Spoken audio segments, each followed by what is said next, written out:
One more day to go. Yep, one more day.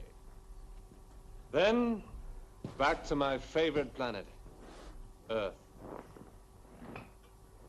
You know, Grant, we're going to miss you. Sure. No, really, I mean, having a character like you around really breaks the monotony. Well, I'd love to stay, really, but, Oh, I know. You got 100 chicks just waiting for you to call. well, let's not go overboard. 80 or 90, maybe?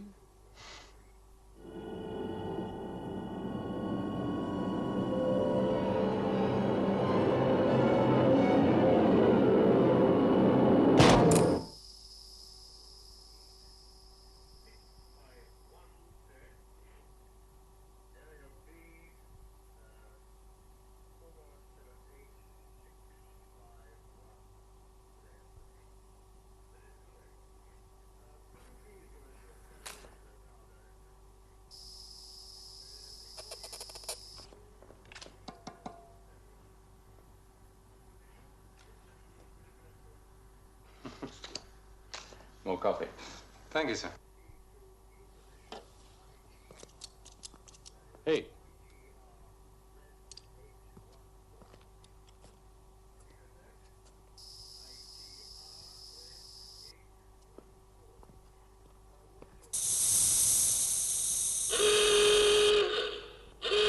Pressure leak!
New port secure and tested.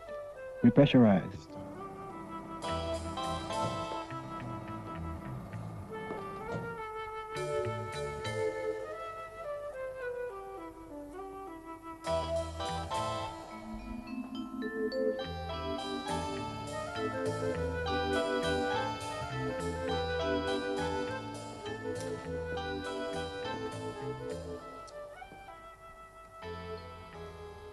I want every part of this sphere searched. I want the remains of that port collected from outside and reconstructed. I want the answer.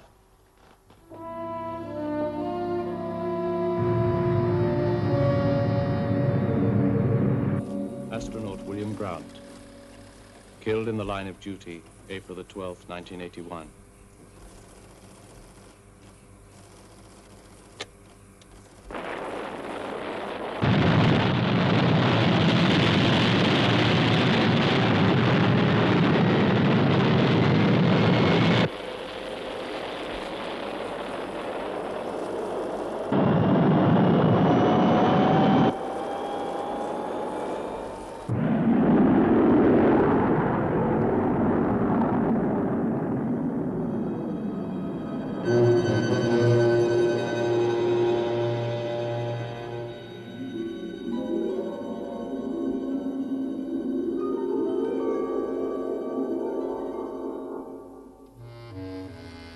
There's your answer.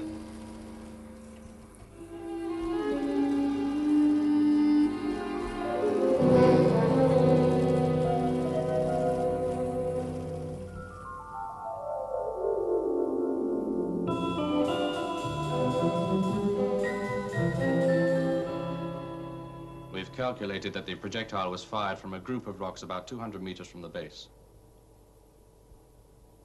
The chemical analysis hasn't told us much, except it's part alloy. One of the constituents is unknown on Earth.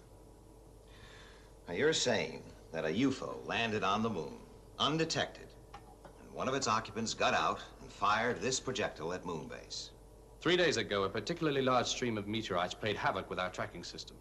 It could have landed then. Yes, yes. Then just taken off again after the attack. No, the interference didn't last long enough. It's still somewhere on the moon. I've had the interceptors searching for the last 24 hours. And if they find it? My orders are seek and destroy.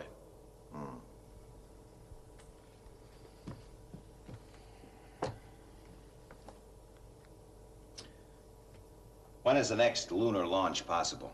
At 1400 hours tomorrow, sir. Alec, I'm going back to Moonbase with Commander Forster. You will assume command here. Right. Oh, and Alec, could you get me everything we've got on the disintegration of UFOs in the Earth's atmosphere? Give me 30 minutes. Commander, I want you to countermand your orders to the interceptors. Tell them to seek and observe. Yes, I know. The natural reaction is to want to hit back. I like to build Grant, too. But we know that a UFO disintegrates if it stays too long on Earth. All of our evidence suggests that it has some reaction with our atmosphere. And there's no atmosphere on the moon. Exactly. This may be our best chance ever to get our hands on a UFO, intact.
Those astronauts to get those aerial photos in here fast. That's the first thing he'll ask for. The second thing, Space Tracker Harrington. The first thing is a cup of coffee. Perhaps you'll be good enough to organize that. Miss Barry. Yes, sir? I met your father about a month ago. I was happy to tell him I think you're settling in extremely well. Thank you, sir. Now, if you'd ask someone to bring the aerial photographs along to the leisure sphere, please. Sir. Oh, Harrington. That's with cream and sugar, please. Yes, sir. Infrared from 30,000 feet. And you say it's in there. Yes, sir. Here's a blow-up. Ah, yes. There it is. Oh. How long would it take a moonmobile to get into that area? It's just below the Terminator. All right, let's set it up. I suggest we use 2 mobiles, a couple of men in each. Fine. Who do you suggest as crew? I'd like a crack at that, sir. Thank you. Mark can handle it. He knows the area. Fine. You can choose your own navigator. Thank you, sir. Now, that just leaves the other moonmobile. I'll pick my own crewmen as well. I suggest we use a missiles operative. As Moonbase commander, your place is in the control sphere. Maybe, sir. But I was the one who saw Bill Grant's face as he tried to make it to that airlock.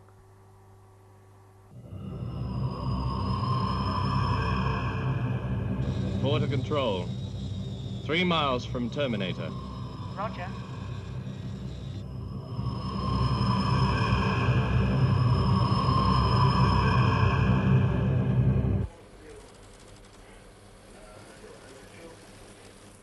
They'll soon be in darkness. Tell them to stick together. Control to mobiles. Maintain close visual contact. Roger, Control. Did you hear that, Mark? Don't worry, sir. I'll be breathing down your neck all the way.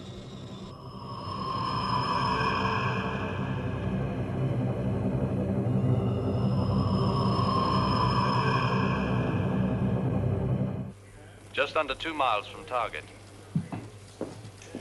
Listen, Foster, at the first sign of trouble, get the blazes out of there, and I'll send the interceptors in. Is that understood? Understood. But we won't need them. Out.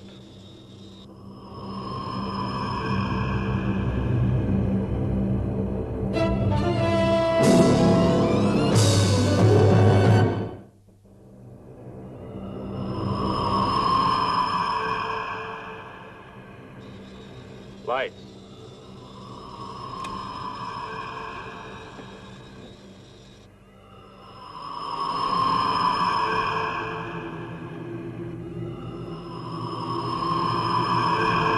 Mark, we should be able to see them from the top of the next ridge. We'll leave the mobiles here and go in on foot. Roger.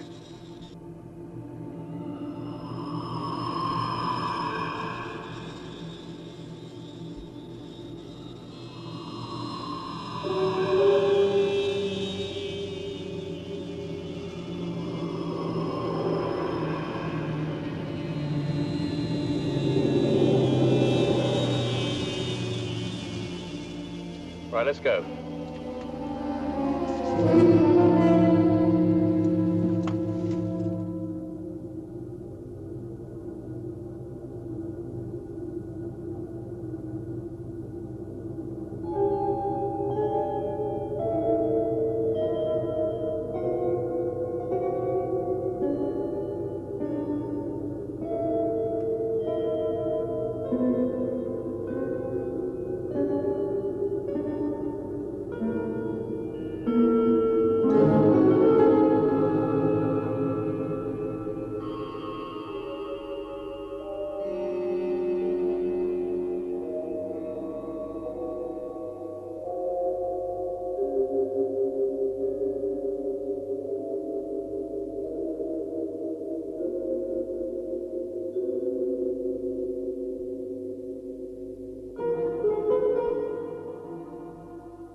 It's there, all right? Great. Any sign of life? No. Control, have positive sighting of UFO. Position? In the center of a crater, just as it was in the aerial shots. It hasn't moved. What does it look like? Difficult to say. But from its attitude, it could have been damaged on landing. Now, what about the radiation check? Negative. It's just sitting there. Well, I suppose it's just possible it might be abandoned. There's only one way to find out. We'll move in 2 minutes. Right. Yellow alert. All air supplies A-OK. Time check. 11:04:45 now. Check. Now listen. There's a rock just over that ridge. Wait till the guy ahead of you reaches it before you come over the top. Right. Who's first in line? My privilege. I'll follow you. Then Brad and Don. Any questions? We could run into an alien out in the open. Remember, they're expendable. We want the UFO.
Control, the UFO has opened fire on us.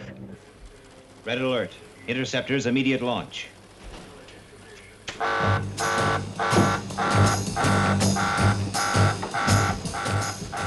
Program onboard computer for attack. Yes, sir.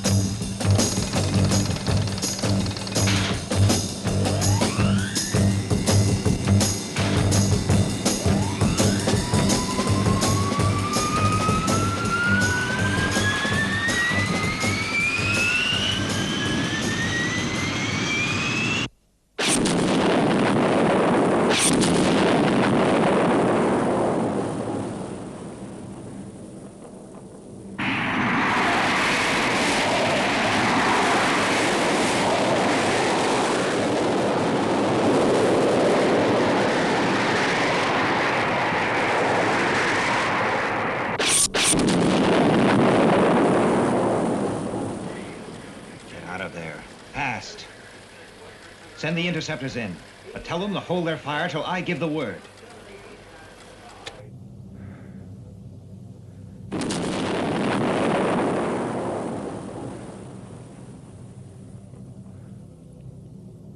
Are you okay? Yeah. Straker says to pull out. We're pinned down here. Look, I'll go get a moonmobile. What if the UFO takes off? It's a chance I've got to take. Give me 2 minutes.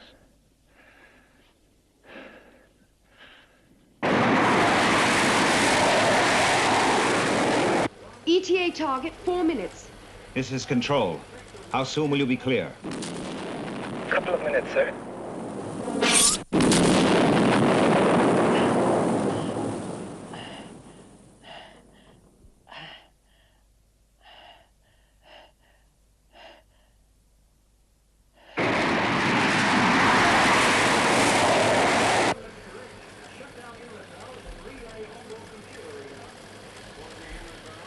What's the holdup? We'll be clear any minute now, sir. Pull back to the mobiles. Come in, Mark. Can you hear me?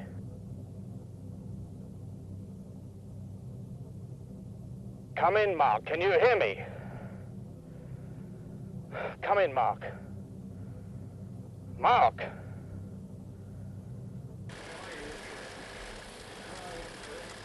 Interceptors, 90 seconds from target. Something must have gone wrong. Come on, let's go.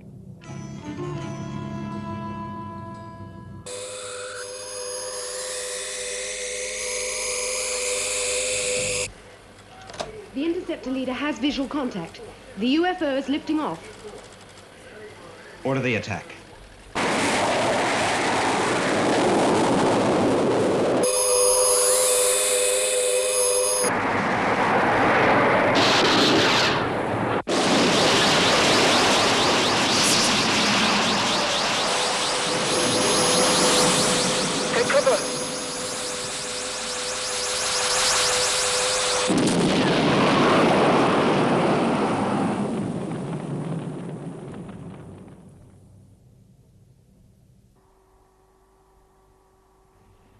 Maybe he was thrown clear.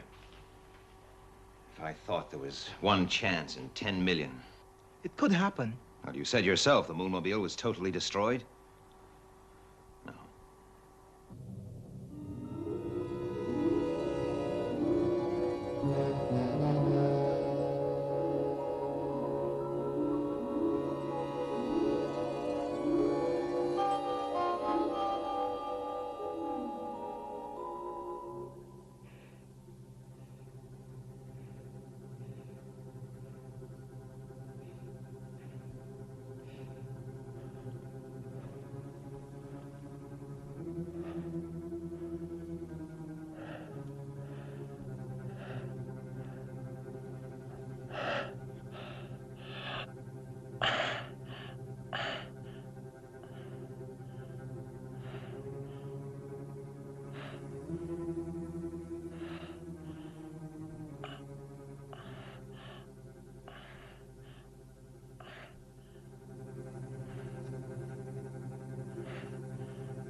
Relax,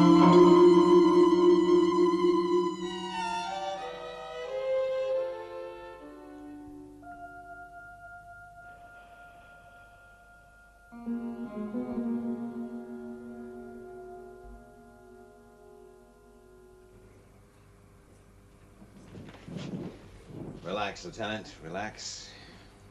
I was just going to grab some sleep, sir. Yes. It's been a long 12 hours. Mark, I'm sure you realize how important this base is. It's a vital link in our defense system. Now, whoever commands it has got one of the most responsible jobs in Shadow. I'd like you to consider it, Mark. Are you offering me the job, sir? Yes. Does that surprise you? Not altogether. And does it surprise you if I say no? Well, it disappoints me. Well, you've done your duty. You've asked. And I've given you the no you wanted. What do you mean, I've done my duty? Sure. After Foster, I'm the senior man. The obvious choice, if you like. So, I offer you the command of Moonbase, and you say no. Why? I asked you why. Because of this. Oh, don't give me that. Racial prejudice burned itself out 5 years ago. How would you know? All right. On the surface, maybe. But deep down inside of people, it's still there. Maybe it will never show. And maybe it will. Like sometime I'm ordering a guy out on a mission. A time the chances are he won't be coming back. Look, I'm not offering you some easy number. And I don't care if you're polka dot with red stripes. You're the best man for the job. Now, do you want it? Do you want it? Yes, sir. I would like it. But not like this. No one wanted it like this. Now, you get some rest, Commander.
sir. Morning.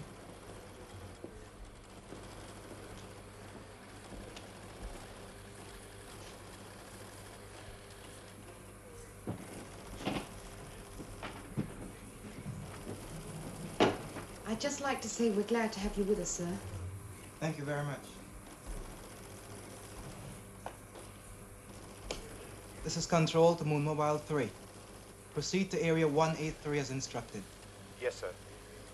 You've sent out a mobile? Yes, sir. To the UFO crater? Yes. To look for wreckage of the UFO.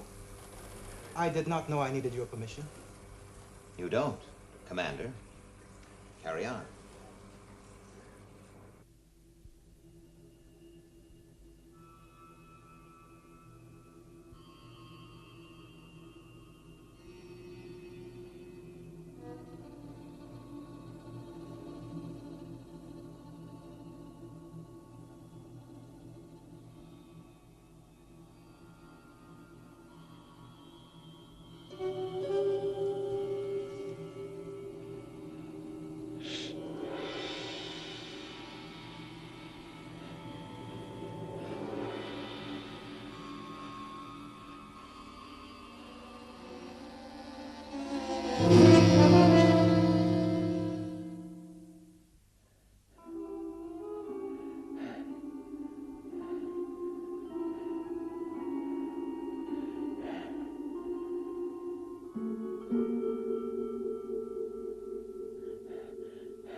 I'll take her a couple of degrees over to port.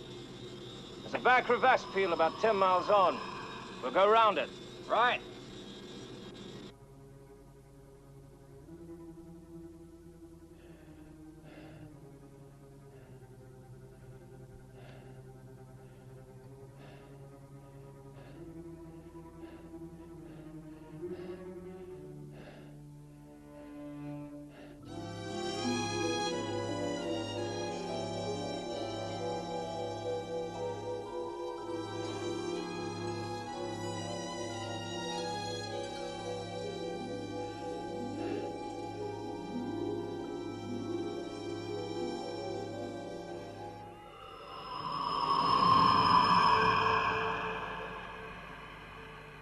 I see what you mean. About what? That crevasse field straight ahead. Rough terrain.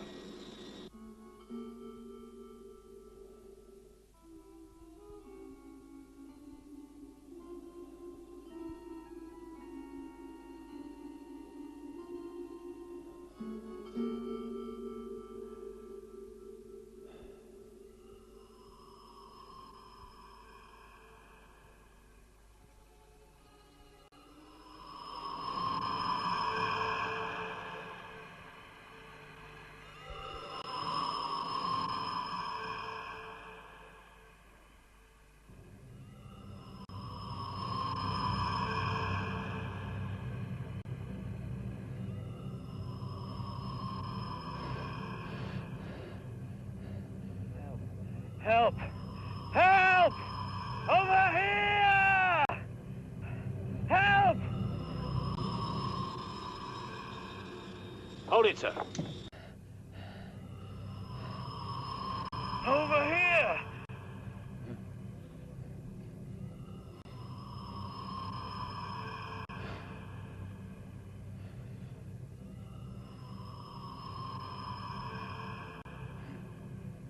They've seen us!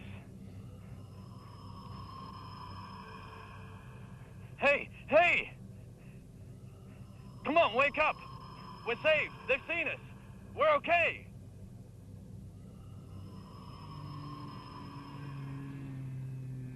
Bring an air cylinder, hurry! Listen, listen. We're safe. We're safe. They found us. Now, you stay here. Do you understand? You stay here.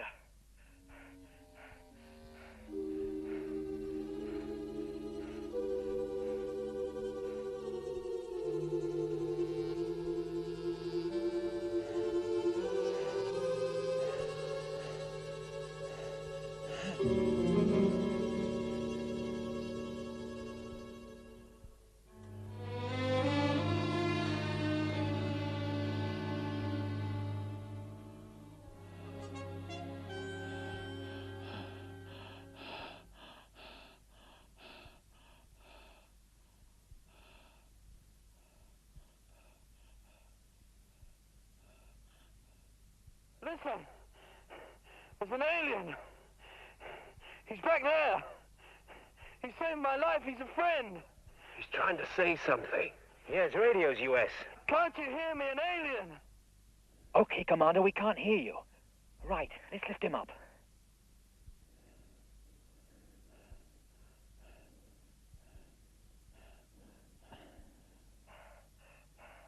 Don't you understand? He's a friend. Take it easy, Commander. What's he trying to say? I Oh. don't know. Let's get him back to the Moonmobile.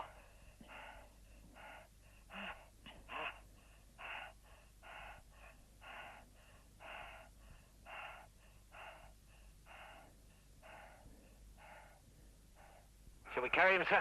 Hold it a minute. Listen, there's an alien. He's a friend. He saved my life.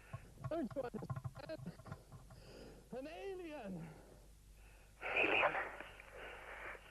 He said something about an alien. An alien.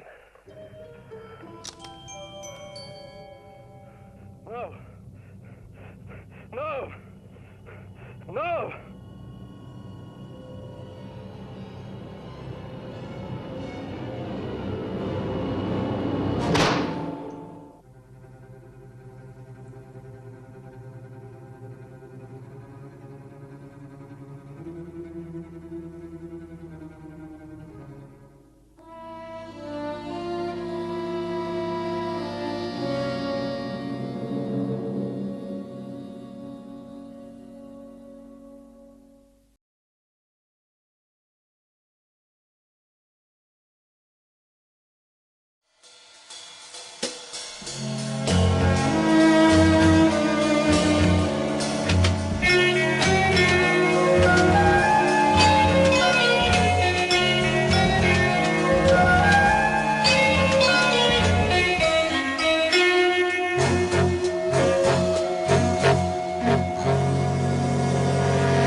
Sir, the survey.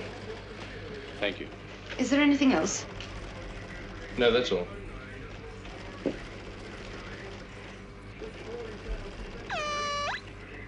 Sighting at 0135-242. Second sighting at 0140-242. Third sighting at 0145-242. Trajectory termination. Preliminary readings indicate Moonbase area. Red alert. Interceptors to be on standby.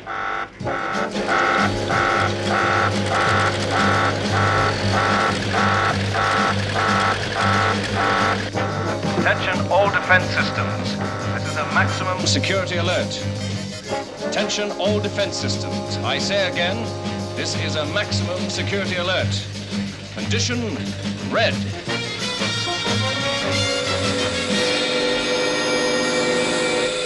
UFO sighted. ETT, area 140, 60 miles from Moonbase. Well, there's nothing for them there. Are you quite sure? We've checked it. We seem to be faced with a UFO attack in force on an area of bare lava rock. Look, don't try to figure them, Foster. Launch your interceptors.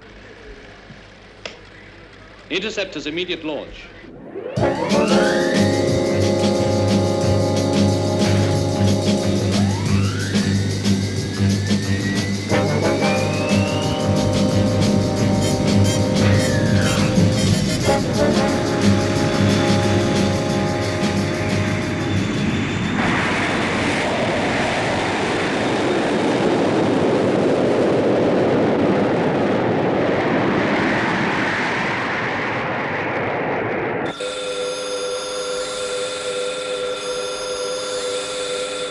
Check trajectory. Same coordinates, maintaining course.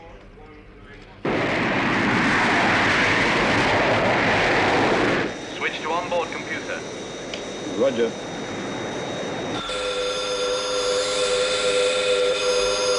The UFOs have changed course. Hold for further instructions. No possible error. They veered off. Where are they heading? According to the readings, back the way they came.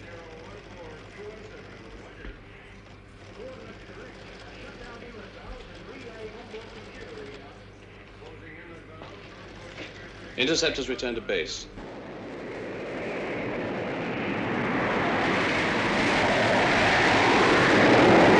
Well, did we scare them off? It'll be the first time. So what happened? It's anybody's guess. Guess? With $100 million worth of computer equipment at your fingertips, you still have to guess? Sometimes, yes. They didn't make a billion-mile space journey for nothing. No, sir. So we need answers, don't we, Colonel? Is it a decoy that's failed or a red herring that's already succeeded? And it's your job to find out.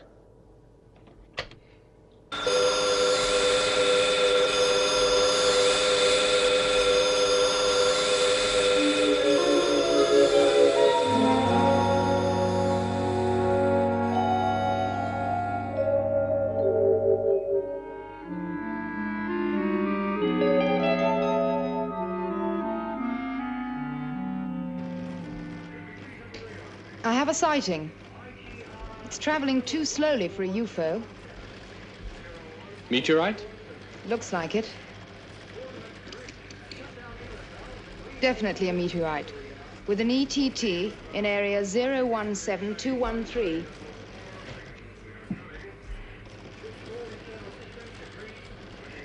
Let me Commander Straker. Yes, sir. Straker. We're tracking a meteorite. A what? A meteorite. You videoed to tell me that. Its ETT is almost directly on top of the Dalatech installation. Can you contact them? There's the radio link. All right, warn them. Roger. Oh, and one more thing, Colonel. If you have to bring any of them back to the base, use the amnesia procedure. Right. Contact the Dalatech unit. How long to impact? Approximately 3 minutes. This is Moonbase calling Dalotech unit. Come in, Dalotech. Moonbase calling Dalotech unit. Come in, Dalotech.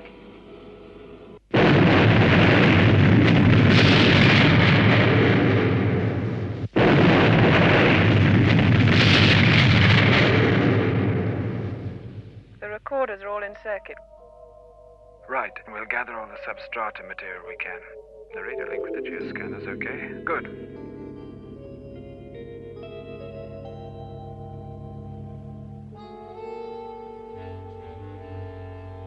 Get down.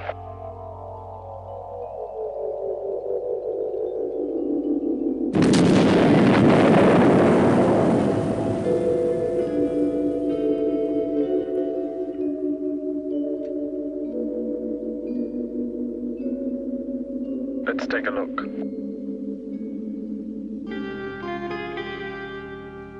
I've told Foster to keep Moonbase on green alert for the next few days. Hey, maybe they were after the Dalatech installation. Oh, don't talk to me about Dalatech. I've been avoiding their president all morning. Well, what do you got against them anyway? They shouldn't be allowed up there, Alec. A private corporation has no business on the moon. Besides, all the valuable mineral deposits were taken away long ago. No, Dalatech is just wasting time and money. That's their problem. Now it's our problem, Alec.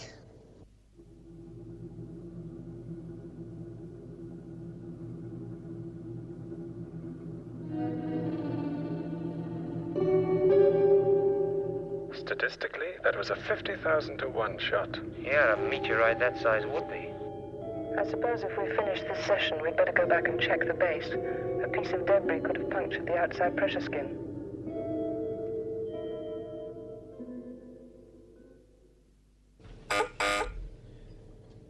Straker. You're a difficult man to contact, Commander. It's in the nature of the job. For security reroutings. My name is Blake. Yes, the president of the Dalatech Corporation. I simply wanted to establish contact, Commander. Thank you for your help in preparing our moon project. Let's get one thing straight, Mr. Blake. Your moon project was approved despite my overwhelming objections. And if there's any trouble whatsoever, I shall demand its immediate withdrawal. My team will be on the moon for a period of 10 days. What can happen in that time? my command has a complex and hazardous mission. The presence of civilians in the area could easily jeopardize our security operations, as well as our normal procedures. And my team will use limited radio frequencies. They'll take every precaution to avoid your installations. In fact, they've been thoroughly briefed. Then they'll be briefed again, Mr. Blake. Oh, whatever you wish, Commander. I'm quite sure there'll be very little contact with your base. Unless what? In the case of an emergency, you did agree. To render all possible assistance. Yes.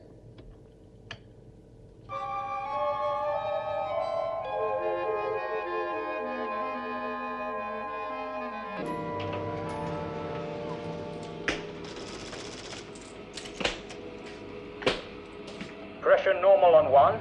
Pressure normal on 2. Come in, Dalotech. Come in, Dalotech.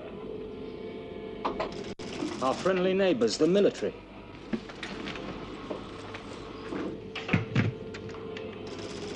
Dalotech survey base? Colonel Foster for you. This is Colonel Foster. We monitored a meteorite in your area. We saw it land quite large, approximately 900 kilos, fell about 200 yards from our installations. Yes, that agrees with our coordinates. Have you checked the pressure skin for puncture? Yes, Colonel. Thanks for calling. Out.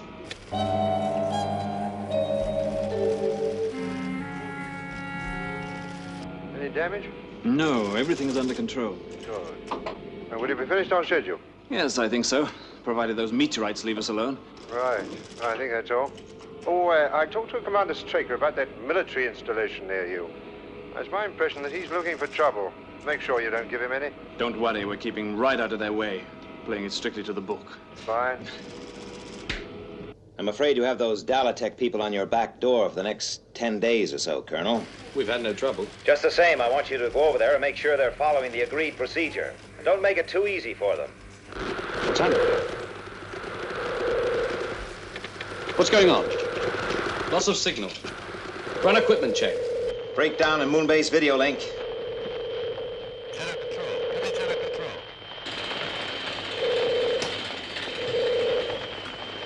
Switch in the emergency link. Emergency link negative, sir.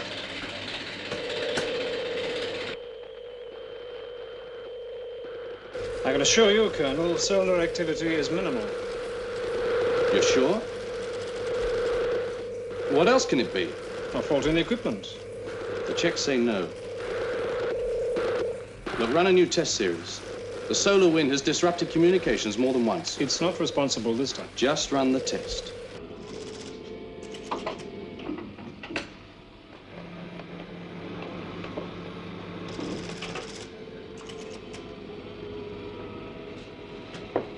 Anything promising? No, not yet. Give me 7. 7 it is. 9. 9. Infrared. Infrared. My feet out.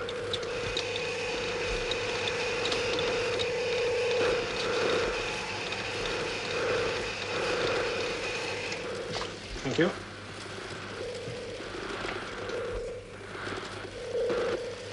Corona would be symmetrical if there were an increase in the number of sunspots. Exactly. No unusual solar activity. But it all fitted. Have you considered the possibility of outside interference? Go on. Just an idea. Dalatech. They're operating on limited frequencies. They could be violating the agreement. Is there a way to check? Just one. Well, that completes this run.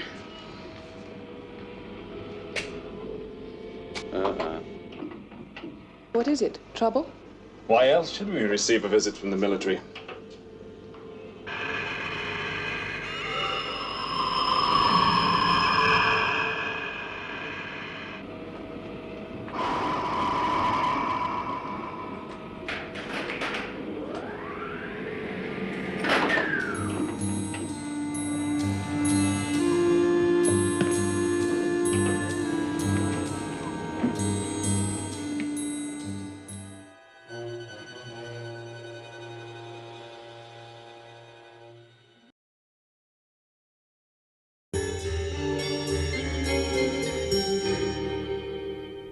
We're operating well within the prescribed frequencies, Colonel.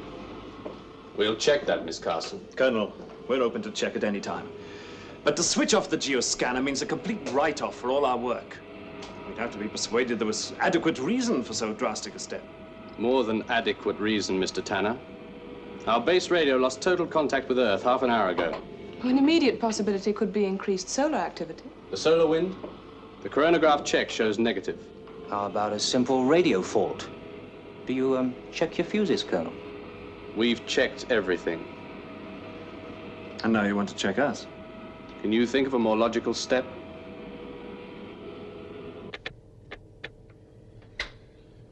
Run another communication check on Moonbase, will you, Alec? You ordered a continuous check 30 minutes ago. Yes, yes. Why don't you get some sleep? I will. But not until that video link is back.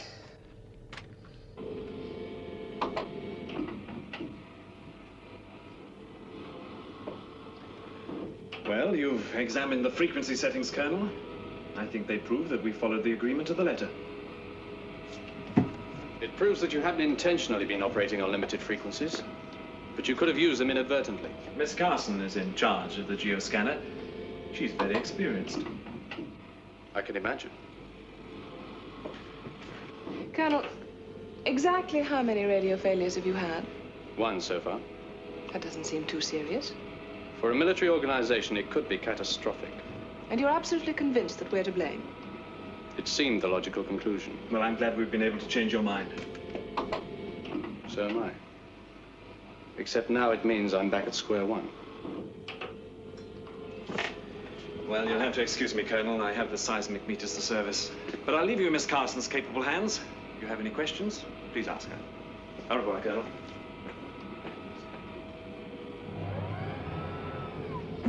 Miss Carson, Jane, up here formality's a little superfluous. Paul. All right, Paul. I have the impression you're not still 100% certain that we're not the source of your difficulties. And I can see I'm right.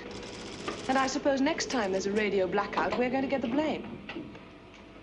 No, but it means I shall want to make an immediate check on the use of the scanner.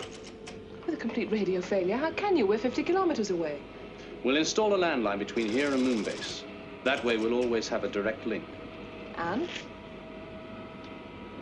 The geoscanner is the only piece of equipment you have powerful enough to disrupt communications. If there's another blackout and the geoscanner isn't transmitting, We're then... in the clear. Yes. But you'll have to take our word for it that we're not transmitting. I'll take your word for it. Honestly, I don't think we're to blame, Paul. I've been very careful. So have Mark and Phil.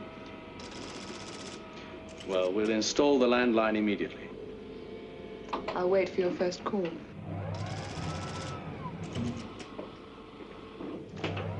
must go.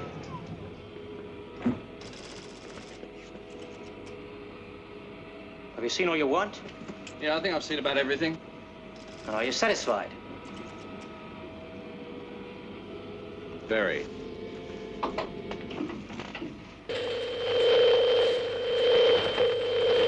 Shadow Control to Moonbase. Do you read me? Shadow Control to Moonbase. Reading you. Strength 5, voice and vision. Immediate for Commander Straker. Moonbase contact re-established. Yes, sir. Stand by for video circuit tests.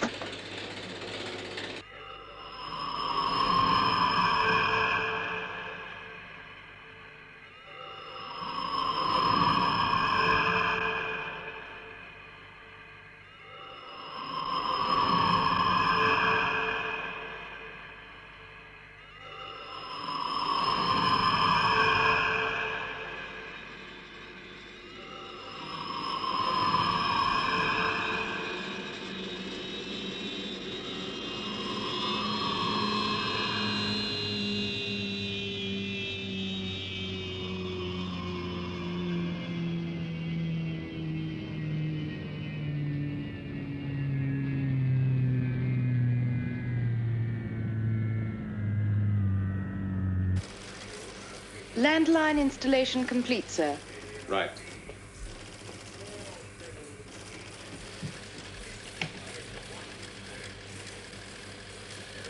Galactic base. How's reception? Well, our own private line. I'm flattered. Tell me, Jane, what do you do in your evenings off? Well, I know this marvelous little Italian restaurant not 200 miles from here. How about dinner? Do they have fettuccine? Beautiful fettuccine. And a fat Italian mama who does all her own cooking. You've been there. I'll reserve a corner table. And we'll sit and look at the stars. And our only problem will be... How the devil do we eat fettuccine through a 1/4-inch space visor? Oh, listen, I've got a moonship coming soon, so I'll have to be going.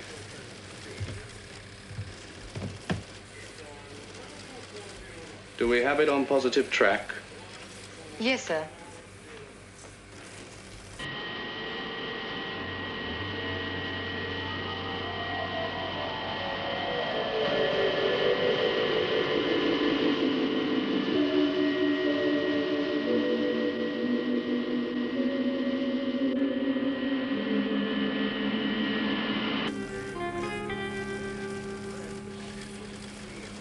Control to Lunar module.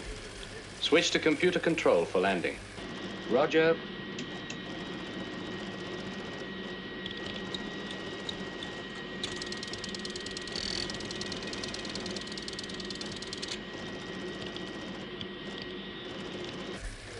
Landing is go. Thank you, Control. On computer.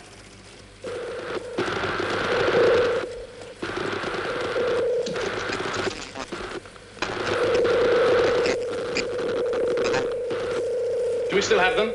I'm losing them. Radio malfunction. Control to module. Switch to manual. Control to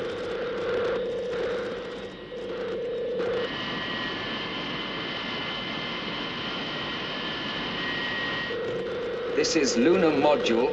I have lost you. Maintaining computer control for landing.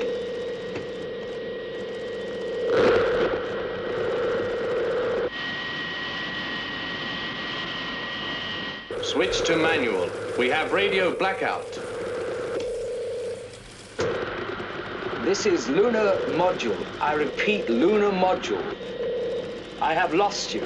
Maintaining control for computer landing.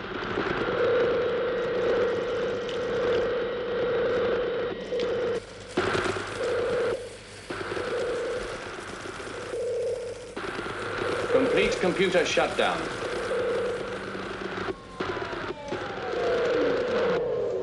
This is Lunar module. This is Lunar module.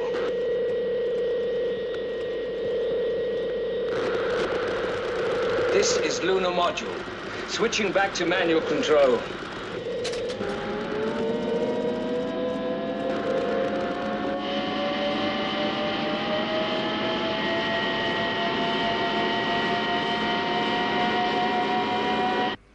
must have switched to manual, but I think it's too late.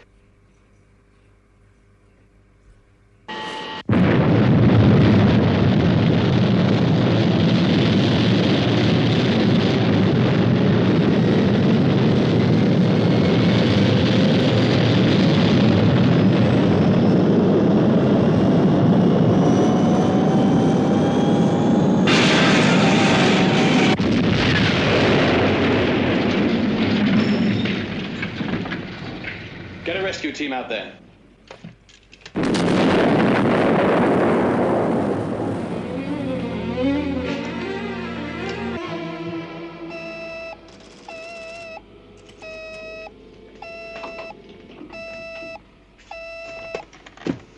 Dalotech base. Yes, Paul. But everything was turned off except the geoscanner, and that wasn't transmitting. I see. What's wrong? Colonel Foster's coming straight over. There's been an accident at military base, Moonship. The radio blacked out and all the crew were killed.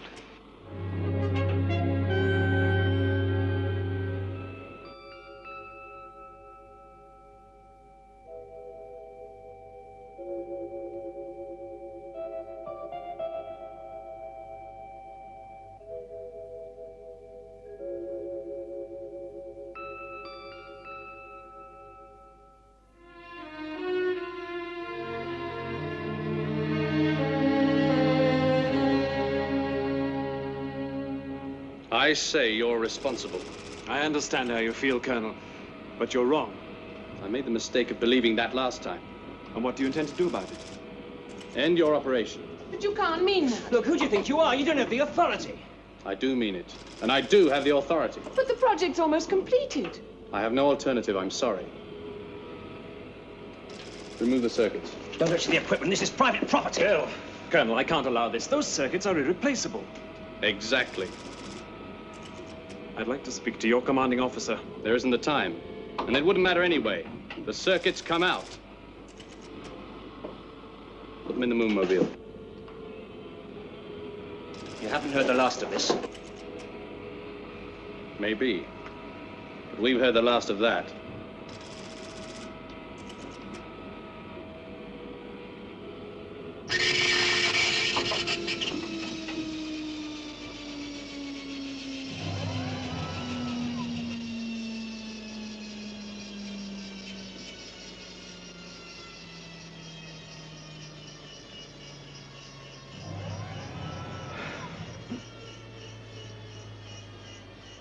So what do we do now?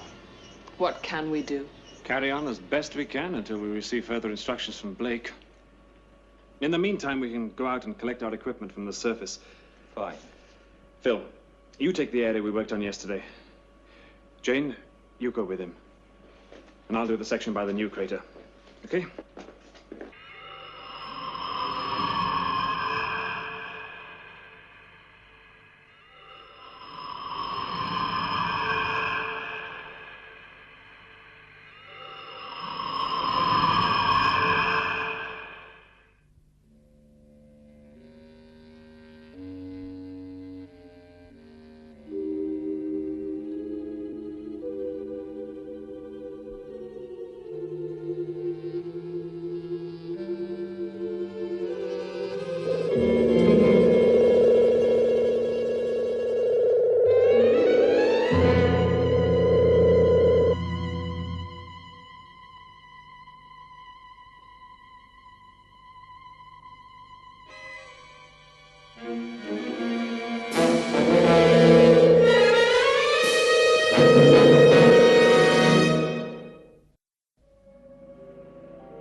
What is it? I'm not sure that matters. The point is, did we damage it with our blasting? Was it damaged by the meteorite? How did it get into the crater? Foster installed it. When? The crater's only been there for a few days. Now, this is getting us nowhere. We've got to decide what to do about it. So we go outside and take a closer look. Good idea.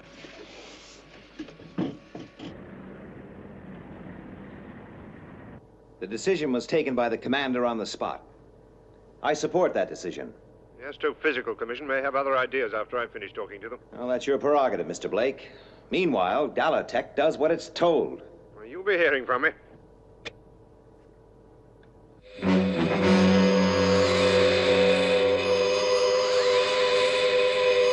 Sighting 4028. Confirmed speed 0 Sol 8. I've got it. Red alert. Interceptor's immediate launch.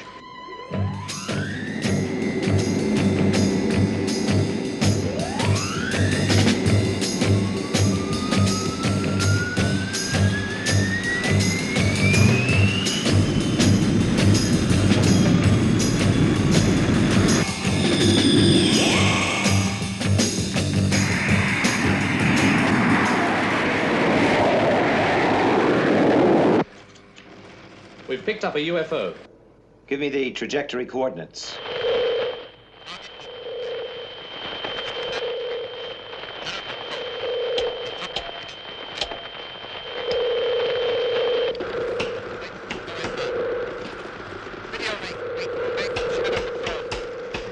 Another blackout.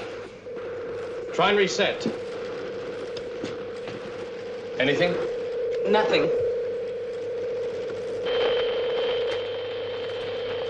What the blazes is going on? We've lost them again, sir. And the emergency link? I've tried it. Keep trying. Yes, sir. Shadow control to Moonbase. Do you read me? Nothing, sir.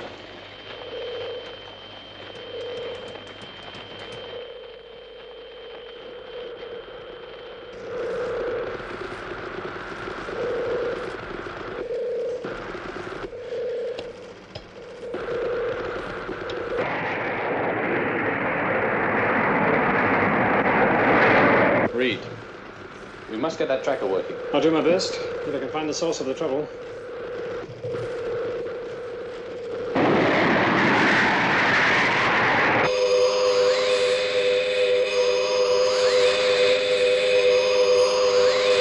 UFO maintaining course. Interceptors. Range 20 million miles. Awaiting missing timing and attack.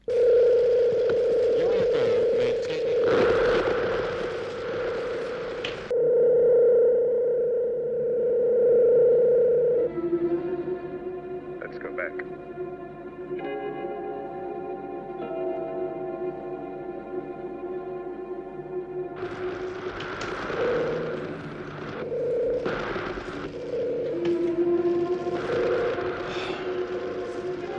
Where are they? They must be working outside.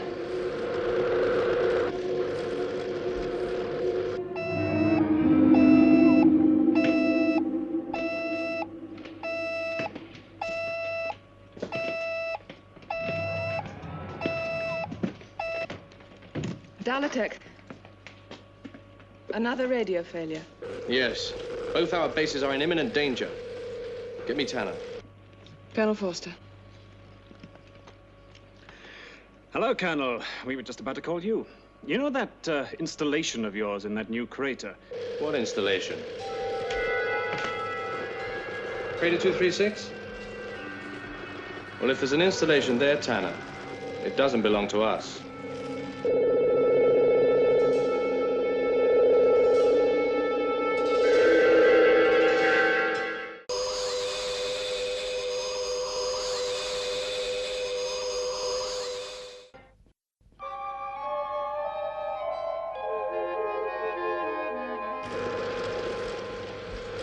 Estimated range?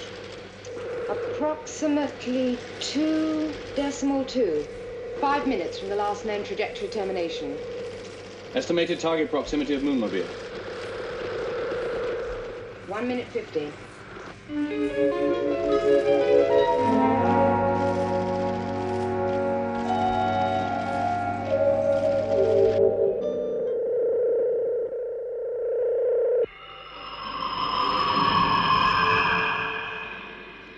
Still no radio contact? No. ETA Crater 236, 1 minute 5.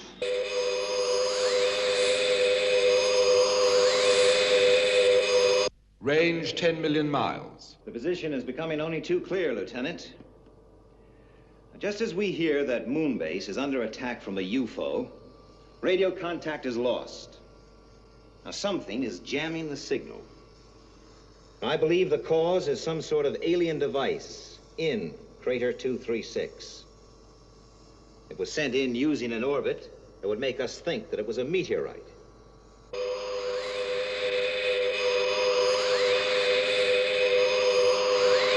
Range 5 million miles. Bearing positive.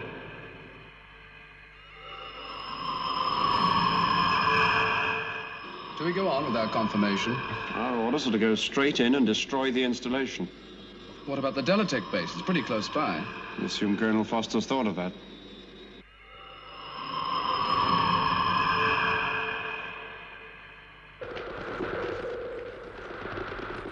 Tanner?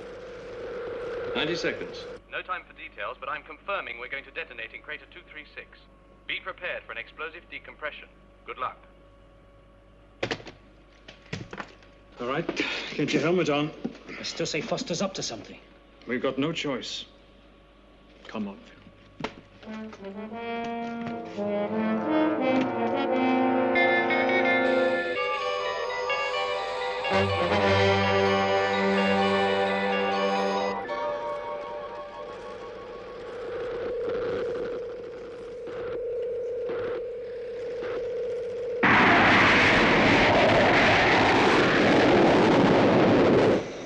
Interceptor leader to Moonbase. Come in, Moonbase.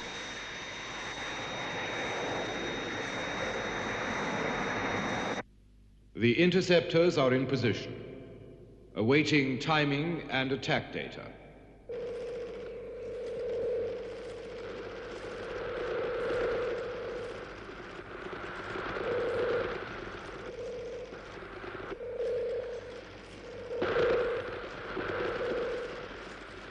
Predict interceptors will be in range in about 40 seconds. If they haven't altered course. Estimated proximity of Moonmobile. They should be on target just about now, sir. They better be.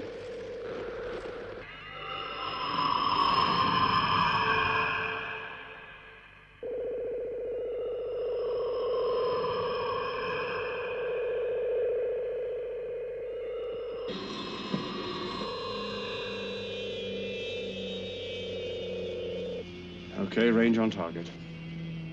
Range on target.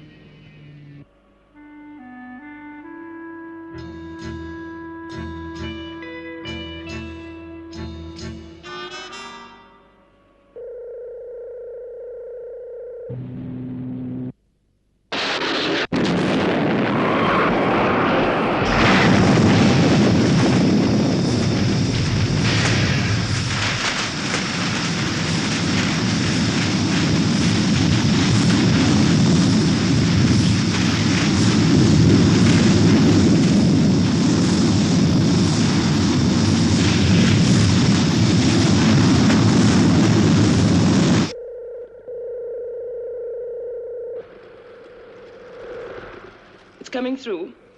Contact AOK, trajectory 839-274. Moonbase to interceptors. Switch to computer link for course correction. A missile firing sequence. Straker. We've re-established contact with Moonbase, sir. Right. Colonel Foster, what's the position? There was an alien device near the Delatech base. Yes, we assumed as much. Well, we have the UFO on positive track. The interceptors are going into attack.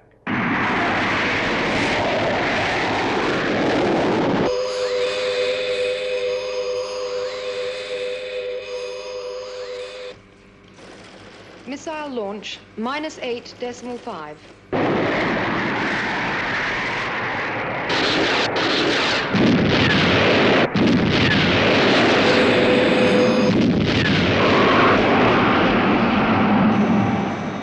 Well done, Captain. Return to base.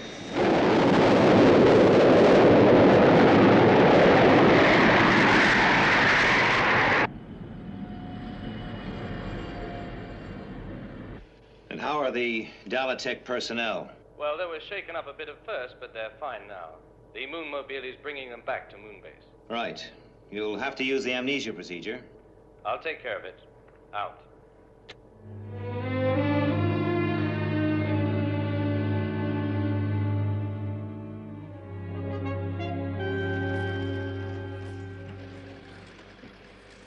All this. I see now why Commander Straker was so reluctant to have us up here. I'd like to say, Colonel, that your position, everything you've told me, it's a safe secret with me. Have the amnesia shots been laid on for the Dalatech team? We're going to administer them just before takeoff, Colonel. Well, I think I'll get some rest. See you later.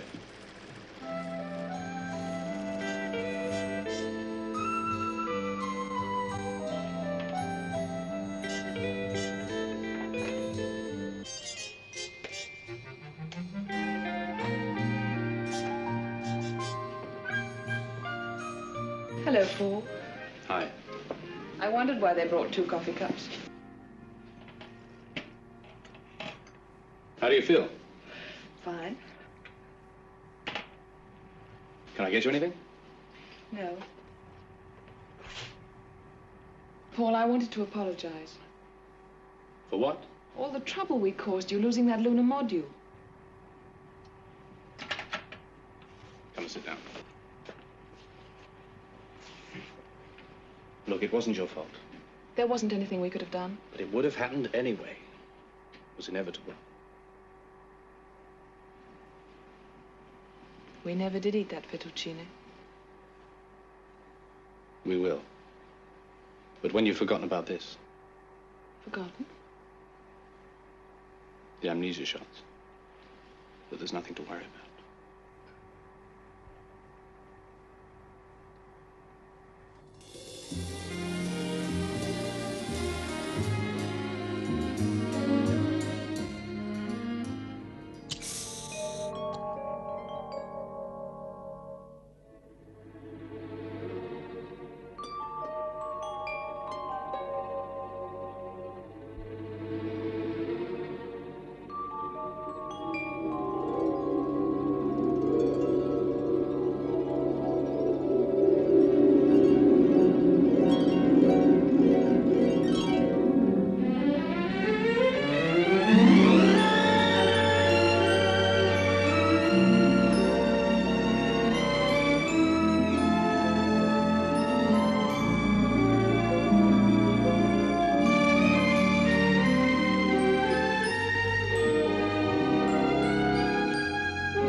Sighting radius vector 1096.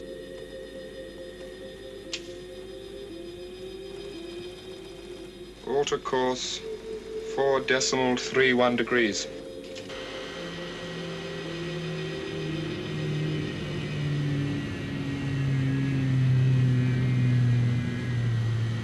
Confirm bearings.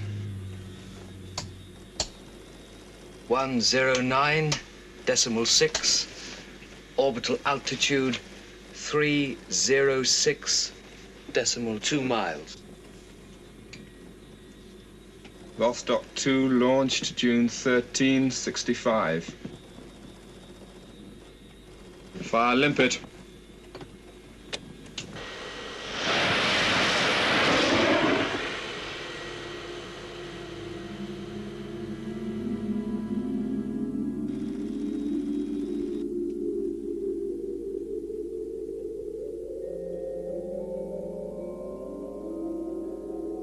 Limpet attached, moving away.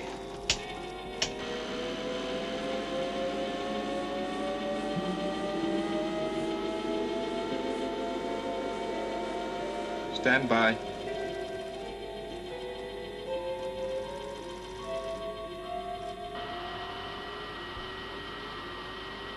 Activate.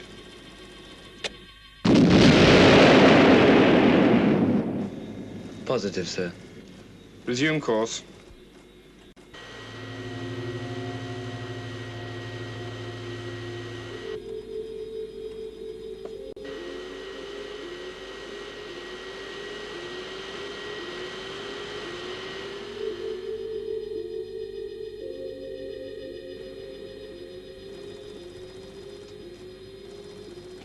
Confirmed sighting at radius vector 1520.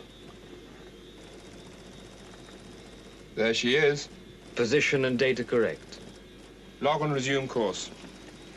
Apollo 8, December 21, 1968.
What we say goes no further than this room, okay?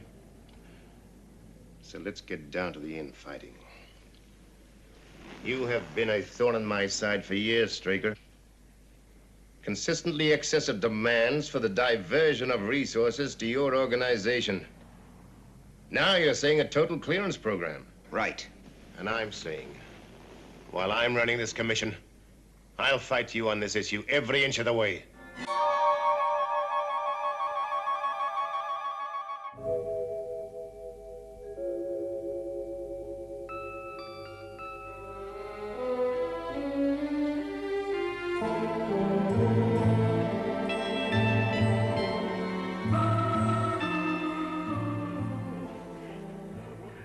Ah, you've been practicing. What are you working on anyway, Alec? One of Straker's projects. It's a beautification campaign.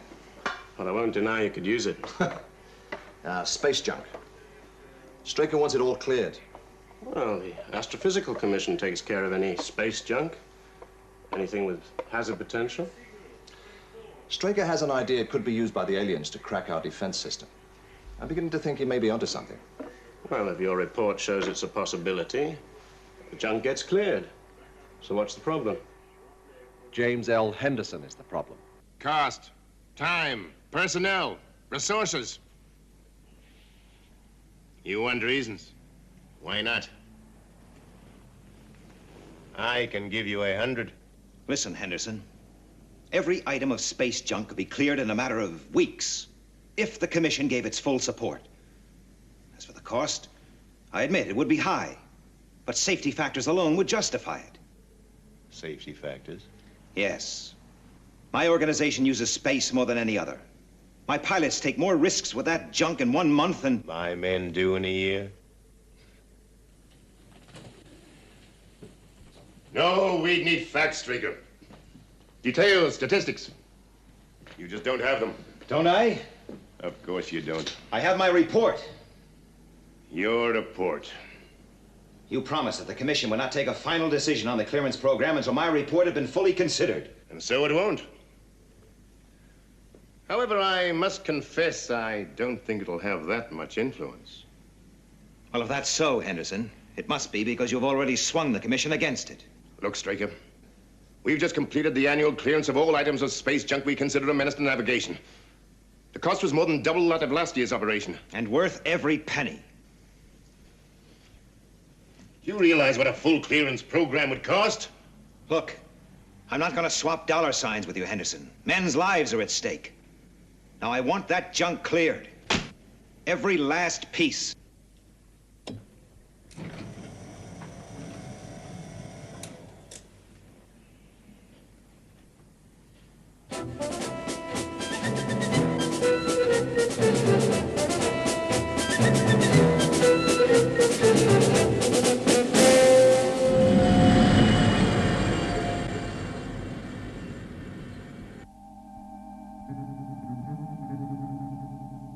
Well, where is he? He's on his way, sir. Commander Straker. Freeman. Alec, I want that space clearance report.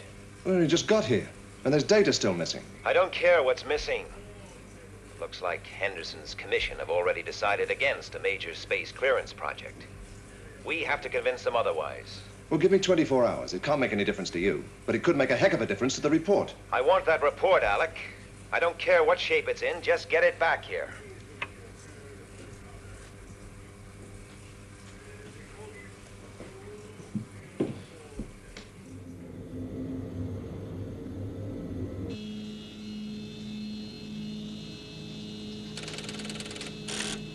Shadow Lunar Module 32 cleared for takeoff at 14:21:34. Stand by. Roger, Moonbase. Affirm TET. Affirmative. Trans-Earth trajectory green.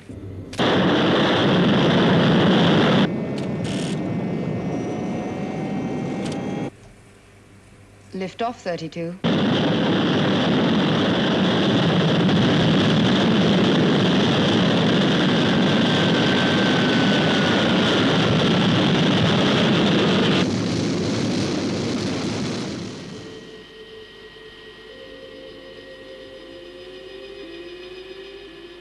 Check Delta coordinates.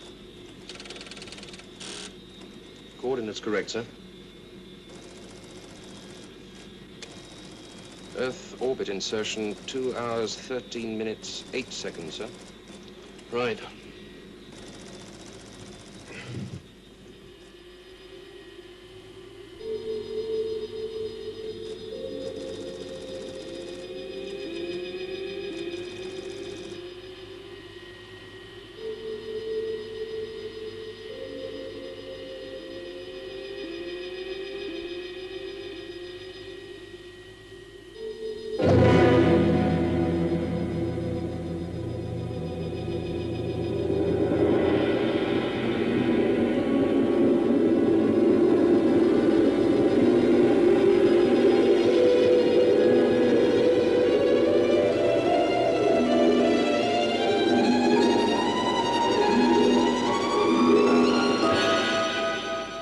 Contact Shadow HQ and Moonbase. Tell them we're going for EOI in 43 minutes, 29 seconds. Right, sir. 32 reports Earth orbit insertion at 13:08:21, sir. Contact SID. Tracking procedure green. Has Shadow HQ been alerted? Yes, sir. So everything's fine? Straker's not going to think so. He's expecting you.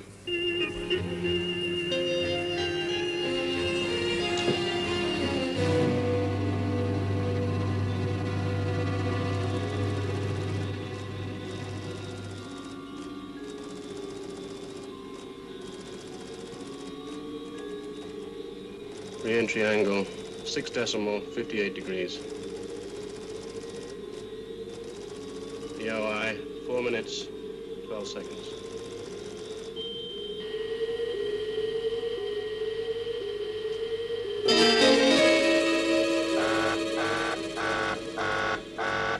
sighting, sir. At 7035. That's in behind us. Confirm sighting. Affirmative, sir. And it's closing fast. Contact Moonbase. 32 reports unidentified sighting, sir. Signal red alert.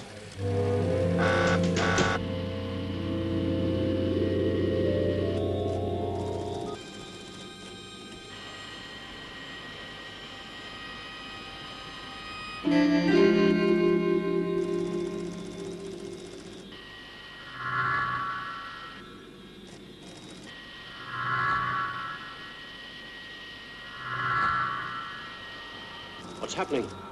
Angle increasing.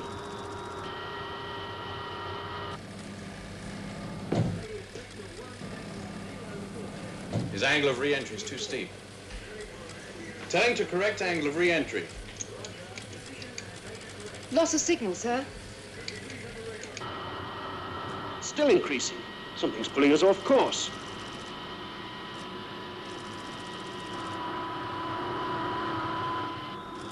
We've got to correct.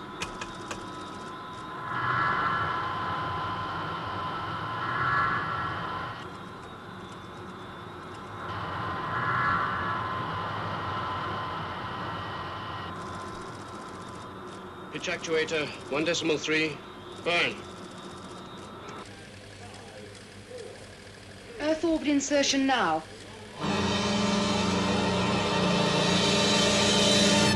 No response. We're in trouble.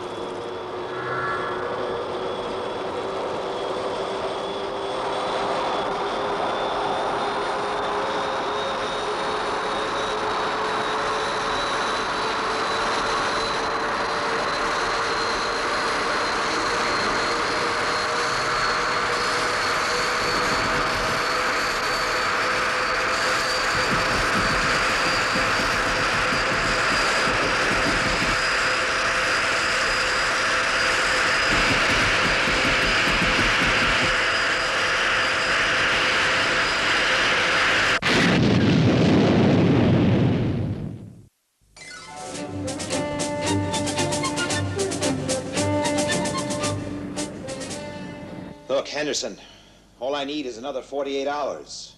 Another 48 hours? Yes. I can have a summary of the completed report on your desk by then. You know I can't hold up the commission any longer. Why don't you let me tell them that you decided to withdraw your proposal? I get you off the hook. I intend to hold you to your word, to consider my report before making a decision on the clearance program. All right, Straker, I think I'm reading you. You want an alibi for that pilot of yours who killed himself and his crewman. You want to blame it on the presence of uncleared junk. I want your word, Henderson. On one condition. Now, you consider your spacecraft was involved in a re-entry collision with an item of space junk? It's a possibility. A possibility, yes. So you suspend all lunar flights until we've fully investigated the incident. You realize what you're doing? Yes, Commander, I do. I'm proving to the Commission that your organization in its present form is an expensive and unworkable luxury.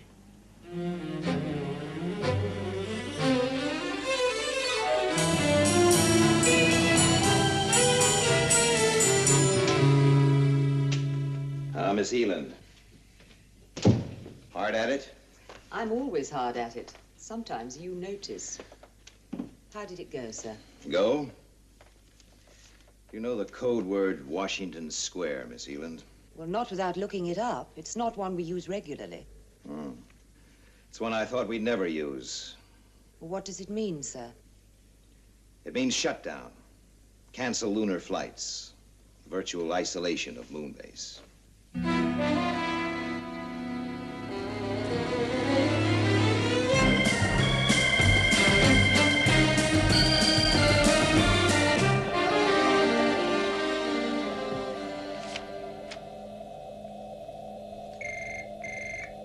Shadow Control to all unit commanders, Washington Square. I say again, Washington Square. Immediate compliance, Washington Square.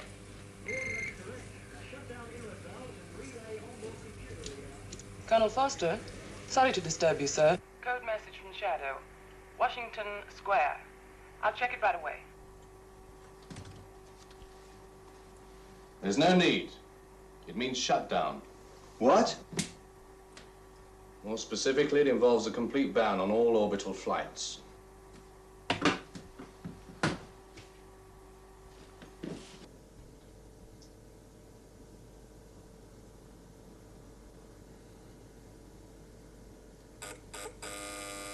Colonel Freeman for you.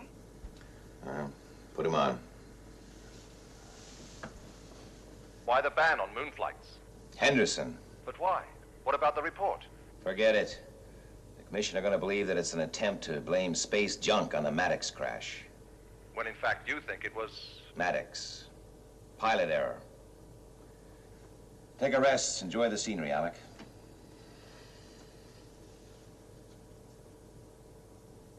What's Straker trying to do? I don't know. He doesn't usually take a thing like this lying down. You couldn't call it typical. Then there's Maddox. What do we do about him? Forget all about it? Well, what else can we do? Any pilot can make a mistake, and you're only allowed one. Not Steve Maddox. Anyone can make a mistake. Not Steve Maddox. He's too experienced. All right. All right. What caused the re-entry error?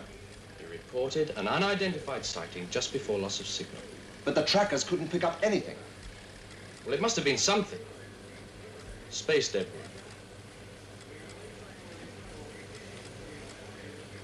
Maybe. Maybe. And we just sit back and do nothing about it? No.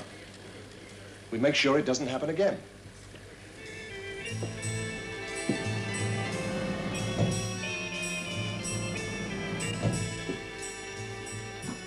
Get me 32's electronic log. Captain Maddox flight? Yes.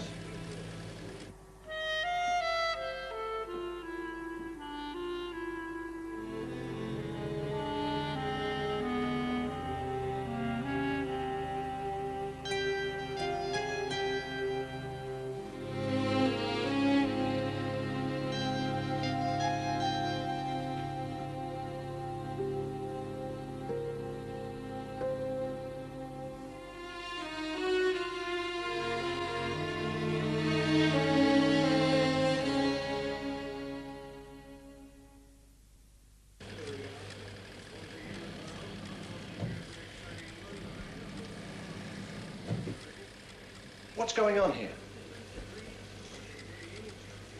What the devil's going on? Who's in that module? Colonel Foster. Why didn't you tell me? Any of you? Colonel Foster's orders. On no account were we to tell you until takeoff was imminent. And irreversible. Paul, cut your motors. I said cut your motors. Paul, this won't help. What won't? Taking out a module. If you're doing it for the reasons I think you are. I'm going to fly the same course Maddox flew. Under precisely the same conditions. Yes. You're crazy. What will it prove? For one thing, Maddox wasn't responsible for the loss of his ship. Well, if you do make it, it won't mean much. Depends on how I get through. And if you don't? Then I don't.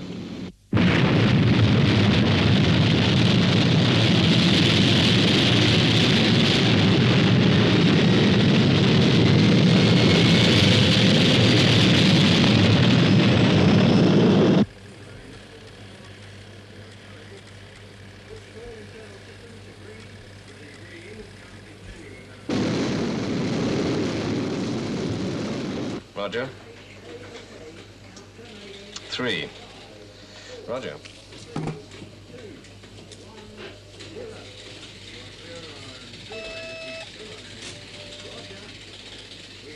What is it?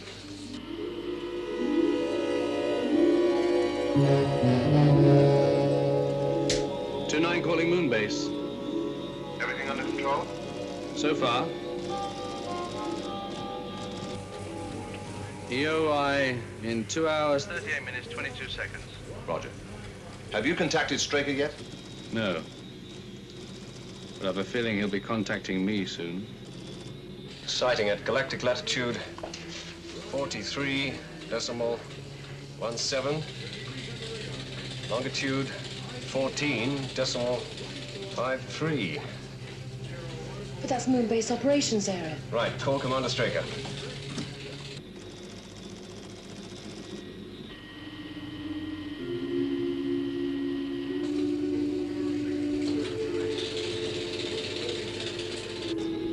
You'll turn back right now. EOI in 1 hour precisely. I've gone too far for that. You're right, Foster. Much too far.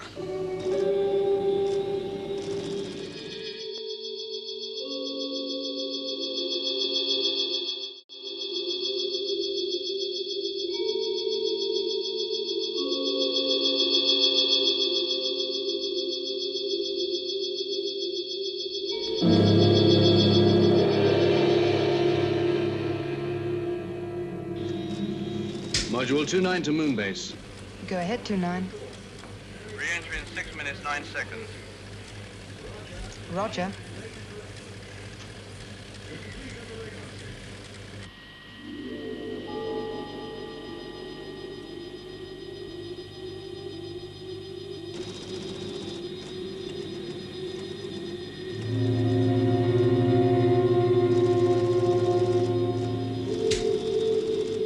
Moonbase. Receiving 29. EOI in 4 minutes, 3 seconds. Re-entry angle 5.73 degrees. Confirm. 29. Confirm re-entry angle.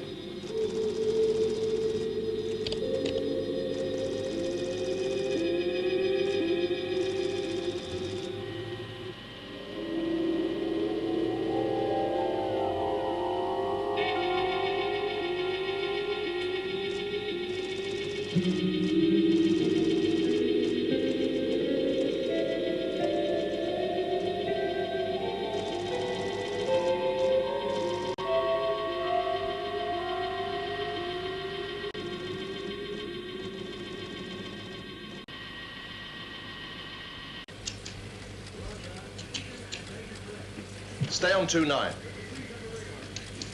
29's re-entry angle, sir. It's...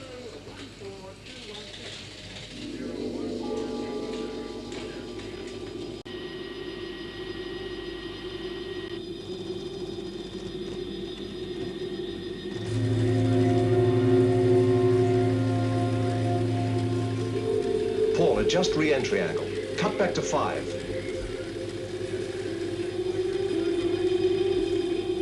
Cut back to 5, Paul. You're far too shallow. If he doesn't adjust, he'll bounce off the Earth's atmosphere out into space.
Colonel Foster?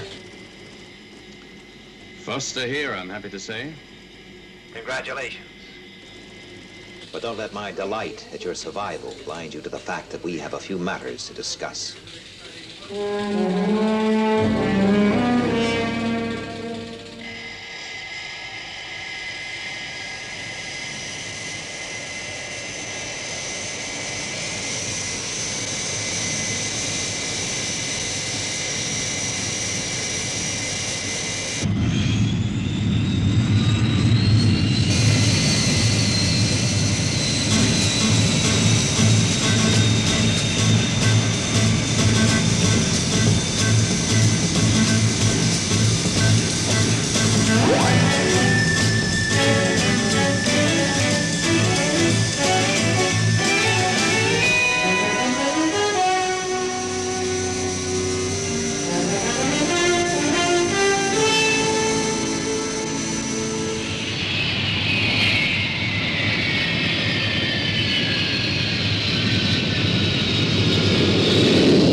Too far this time, Straker.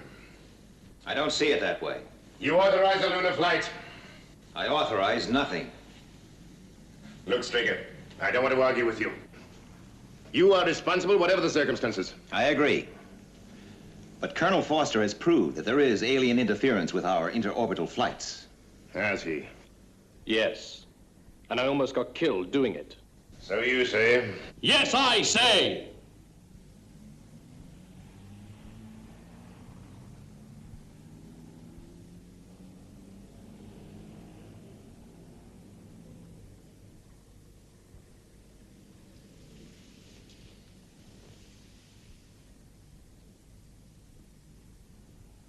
My apologies.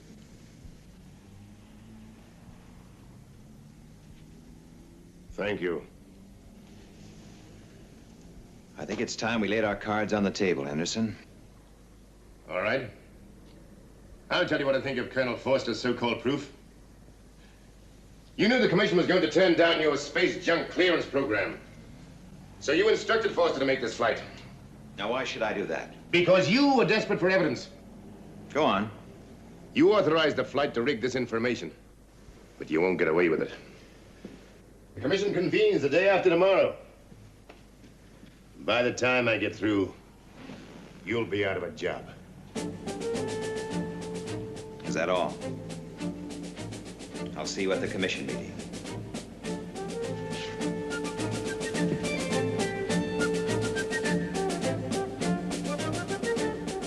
Indeed you will, Commander.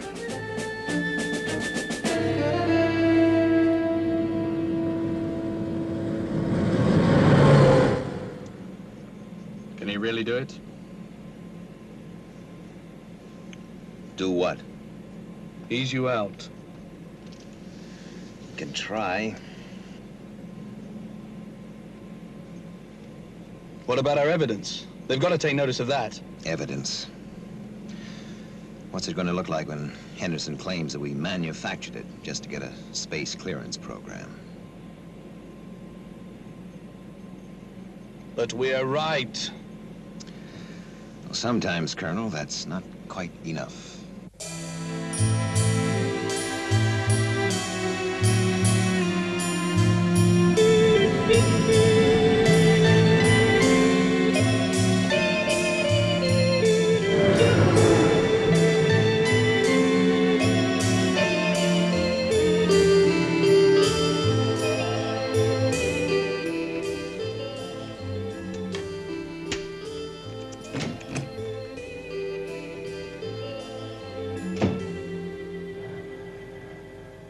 The tracking data's been processed, sir. Anything? Not that we can see. You should have been able to pick up something. There's nothing on Colonel Foster's log except a record of maneuvers. All right, send it down to Shadow headquarters. So what do we do now? Any suggestions? No. But we can't just sit around. I've solved quite a few problems by just sitting around, as you call it, Colonel. I suggest you try it yourself sometime. Commander, the tracking report on Colonel Foster's flight has just come in from Moonbase. And? Nothing unusual, sir. All right.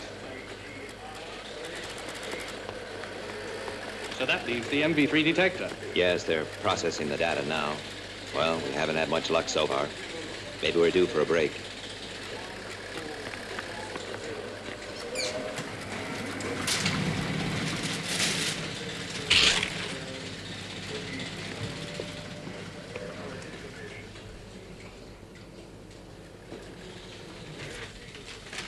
The MV3 data, sir. Ah, thank you.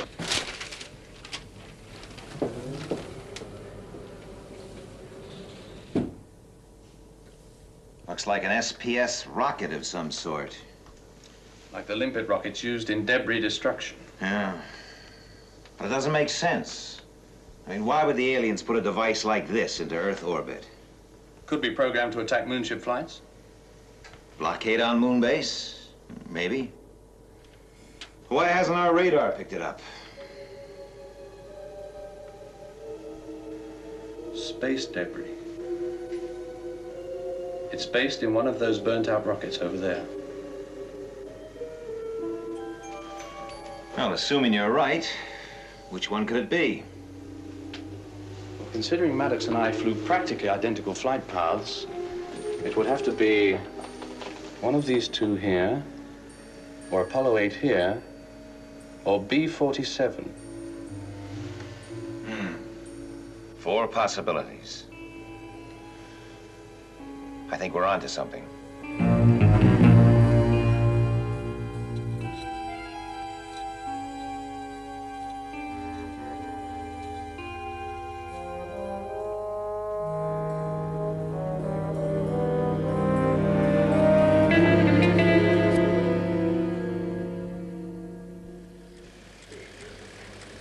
That should be okay.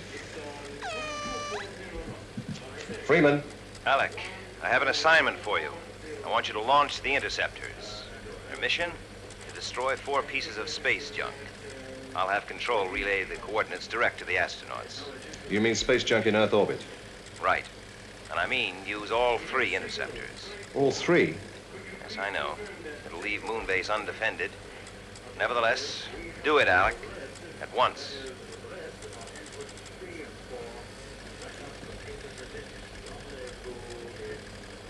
Now, wait a minute. Do you know what's going to happen when Henderson finds out about this? Ah, yes. Henderson. Why don't you go over and tell him, Colonel? What? He'll go berserk. Yes. Take a nice, slow drive. Give me about half an hour. I hope you know what you're doing.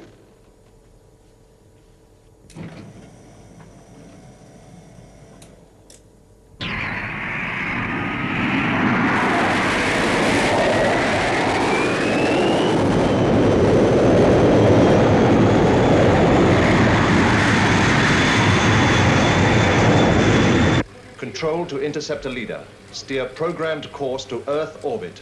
You will receive destruct details from Earth Control. Out.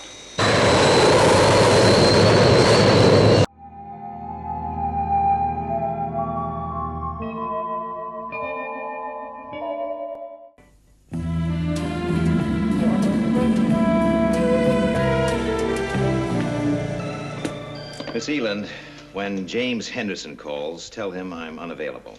And when he arrives, sir? Oh, show him right in. The red carpet treatment. He's a very important man. You can expect him at 3 o'clock.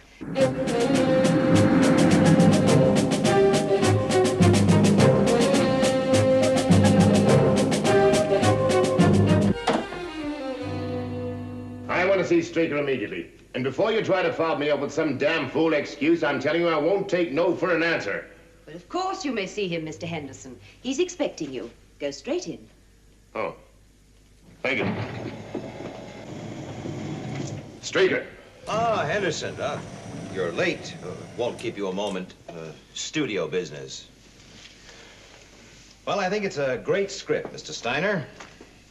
There we are. Cleared for shooting. Thanks.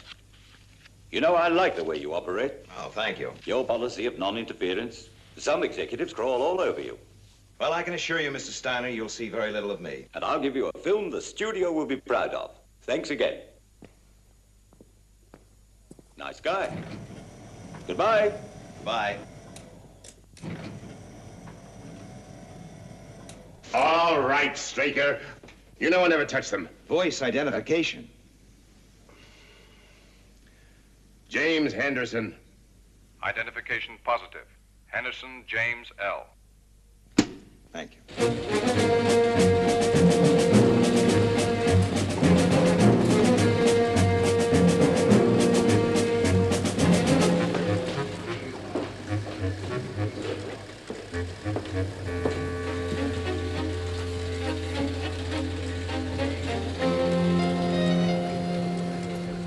I tried to call you, Commander.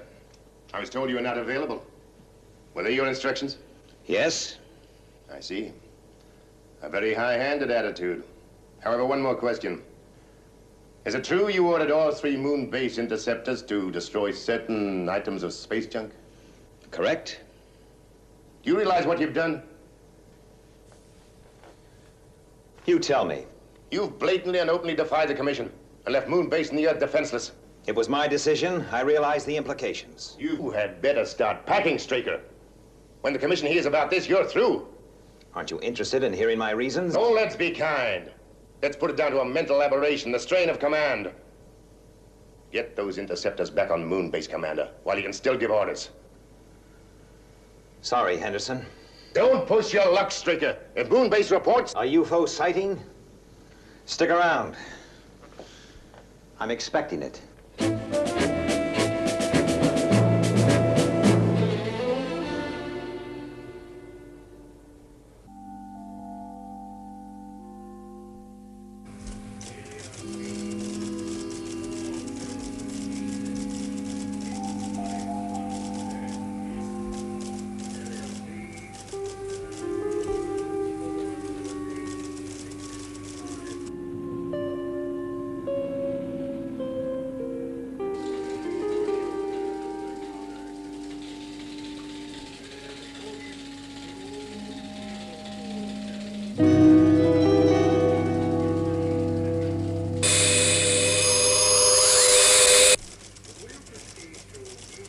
Possible contact 248016, red.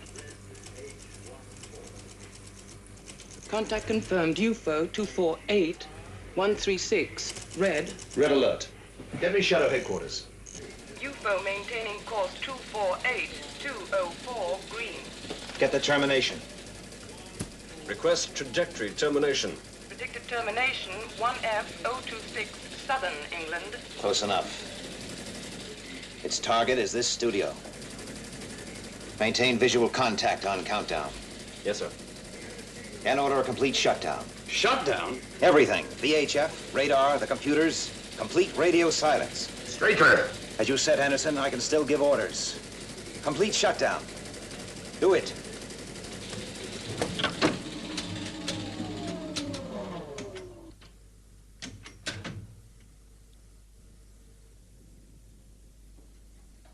Termination, 8 minutes, 4 seconds.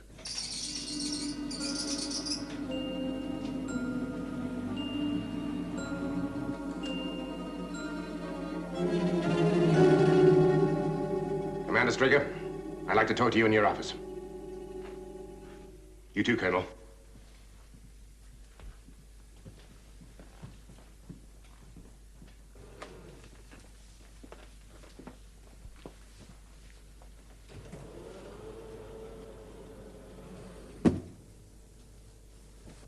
Straker, I'm relieving you of your command. Colonel Foster will take over as of now. You can't do it, Henderson. You require the unanimous backing of the Commission. You think I won't get it? Yes, I think you could get it. But it would take time. And this base is due to be attacked in a few minutes? Colonel Foster, assume command. Colonel.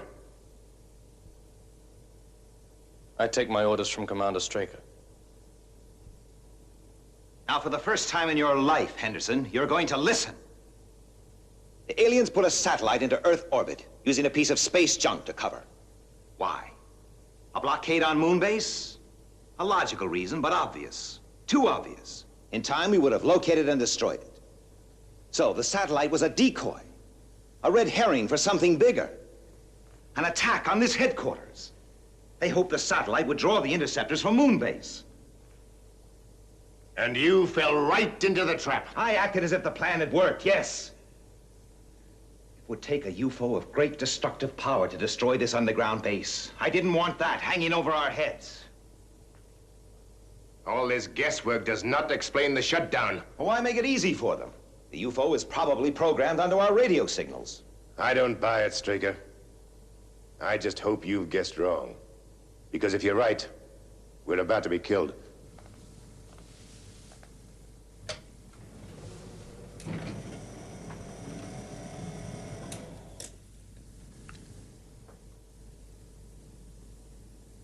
Still time for you to leave.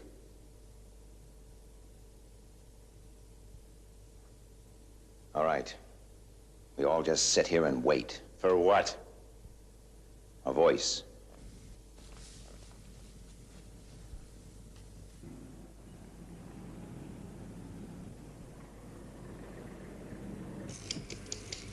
Moonbase to Shadow Control. Come in, Control. It's no use, sir. It's a complete radio shutdown. What the hell is Straker playing at? 4 minutes to termination. Straker, if we contact the interceptors, there may still be time. It's no good. They can't operate in the Earth's atmosphere. And the UFO's already in the stratosphere. Termination, 1 minute, 20 seconds. We're sitting ducks. Maybe.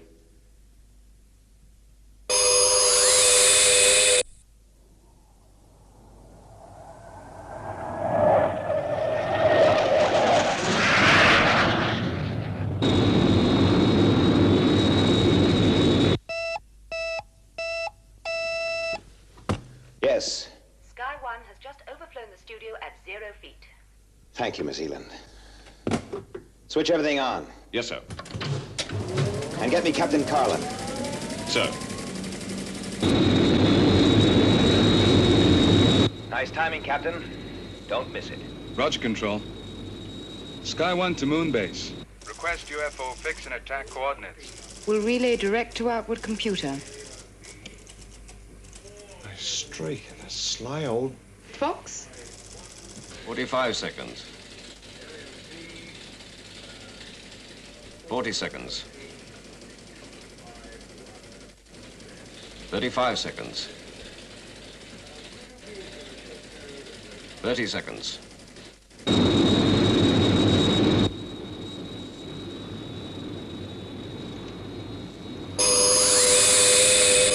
Have visual contact. Going in for attack.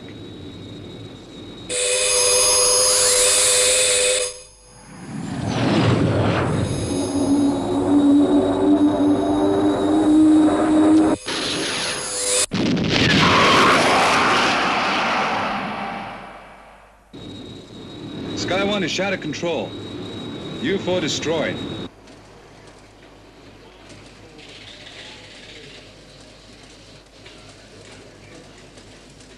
Colonel Foster, did you get this operation computerized, and we'll prepare it for the commission in my office?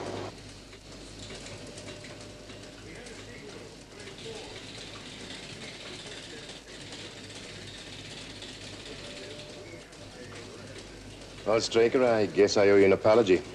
You were right. You can take it the commission will recommend a complete clearance of all space junk.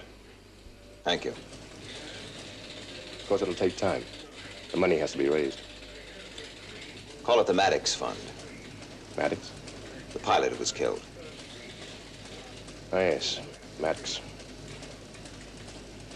Well? If only you hadn't been so positive that you were right. Like you? Henderson. A I'll walk you to your car.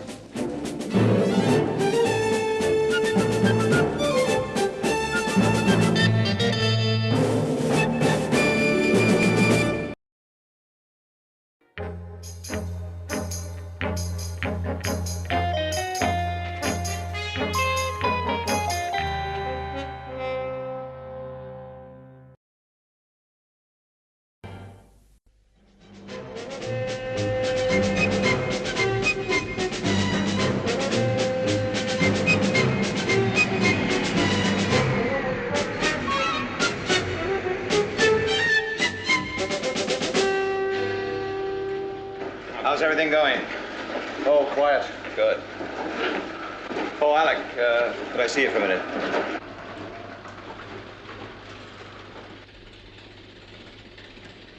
Sit down, Alec. I want to talk to you about the new leave roster for Moonbase. I thought you might. It'll have to be changed. And who tells them? I might have guessed. Straker. Joe Fraser is in reception, sir. Who? The reporter from the press agency. Did I make an appointment? Yes, sir. You agreed to the interview last week. Right, thank you, Miss Eland. Look, Alec, can't you handle it? No, you're head of the studio. It's you he wants to interview. Article for a heap of glossy film magazines. I'm no PR man. It won't be that bad. GPA will syndicate the story and keep the rest of the press off your back. Oh, Commander Straker, the refueling schedule, sir. Give it to Colonel Freeman. I'm about to be thrown to the press. Excuse me. Yes, Mr. Straker? I'm ready, Miss Eland. Yes, sir. Would you like to go in? Now, before we start, I must tell you that I'm a very busy man, Mr. Fraser.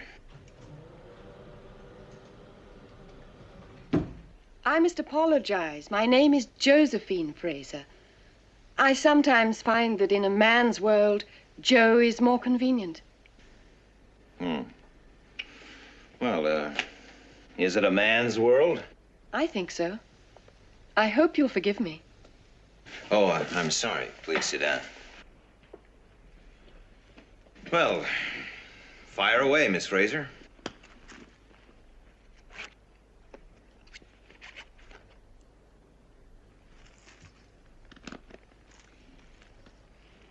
And now, how long have you been head of the studio, Mr. Straker? Do you, tape record the interview and take notes? I noticed the microphone in the front of your purse. Oh, that's to ensure I don't misquote you. And the notepad's for my impressions. Of me? I think first impressions are so important. I think so, too. And the fuel checks are complete. Thank you, Skydiver. I'll tell Commander Straker. Black, no sugar, sir. It's just how I like it.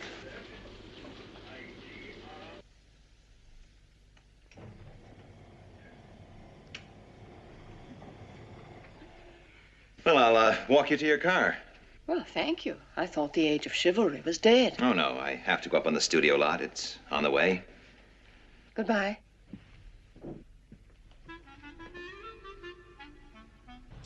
No, I'm not sure about that.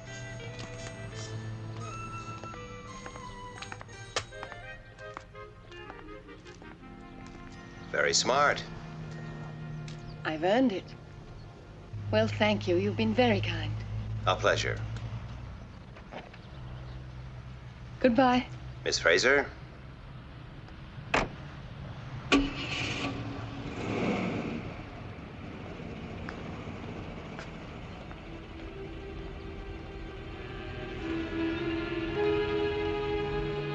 Commander Straker.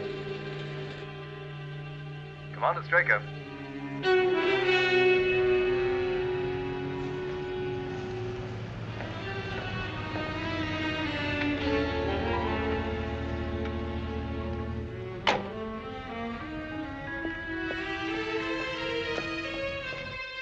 Commander Straker. Miss Fraser, I didn't expect you back so soon. I left my handbag. Oh, I see. I'll get it for you. No, it's all right. I'll get it.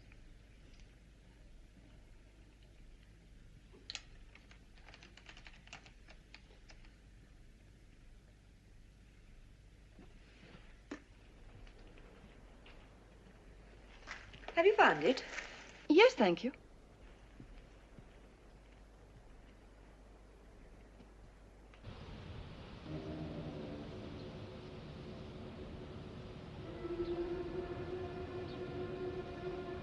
Stand by.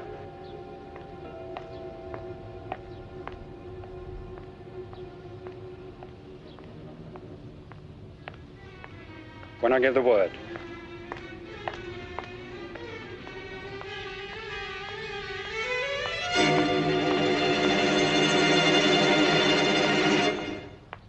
Now!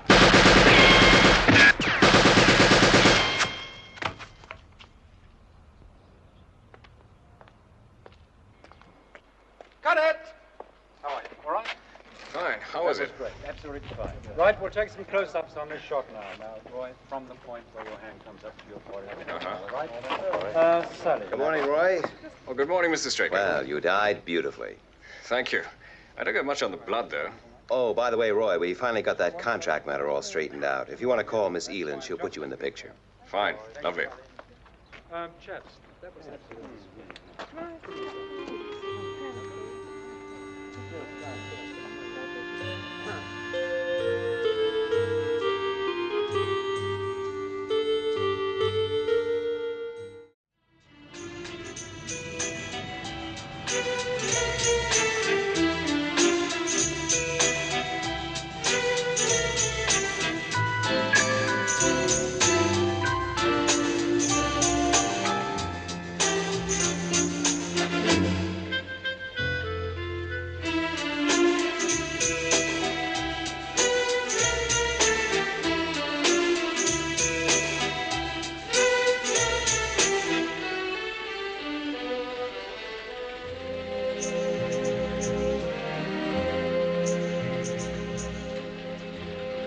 Commander Straker will have to authorize these. Lieutenant, do you know where Commander Straker is? Yes, I buzzed him a couple of minutes ago. He's on his way back from the lot. Fine.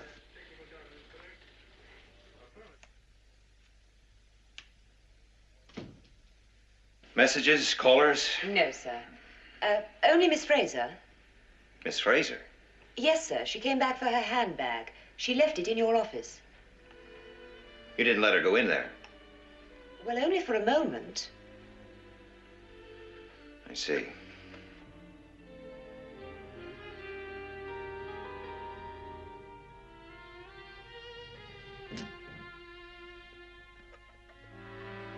Straker. Voice print positive. Identification, Commander Straker.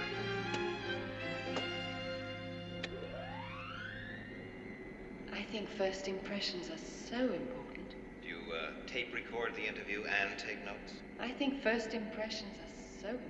You didn't let her go in there. Well, only for a moment.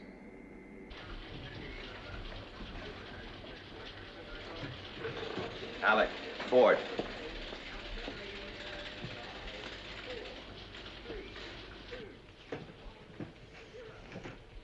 Something wrong? Did anyone call me during the last 15 minutes? I bleeped you on the studio lot. No, I mean the office, up top, over the intercom. Well, yes, I tried there first. What did you say?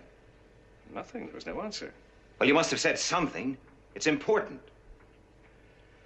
Well, just Commander Straker. There was no reply, so I clicked off. Commander Straker. Well, thank you, Ford.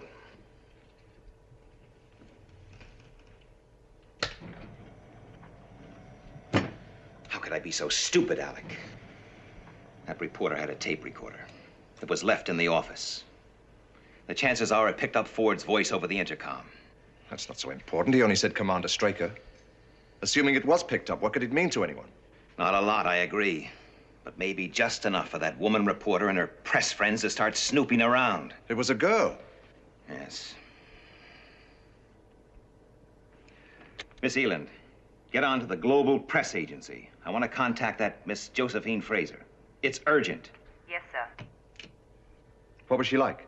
Oh, intelligent. Attractive? I'm afraid we have no one on our staff named Fraser.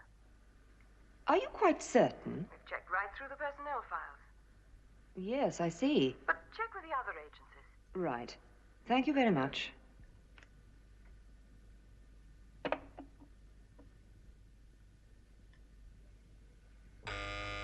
Yes, Miss Eland? I just called the press agency, sir. They've never heard of Miss Fraser. Well, check all the other agencies. I want her Found. Thank you, Miss Eland.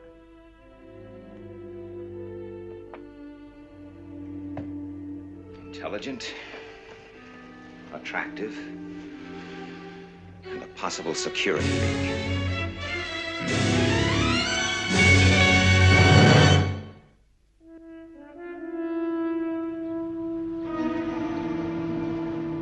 It was my mistake. I'll take care of it. Well, I still think I should go. Well, it's simple enough, Alec. Find Miss Fraser and get the tape. A logical sequence. Well, you can look after things here. Sure. Well, there it is, Alec. The responsibility seat. The, other side of the fence. I'll check in every few hours.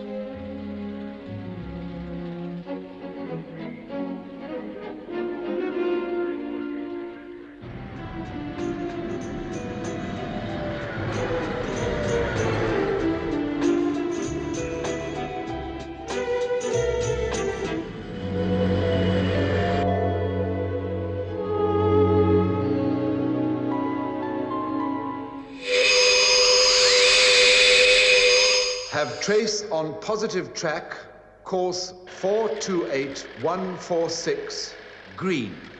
Speed 0 Sol 8. Range 20 million miles, closing. Termination? It should be through any second.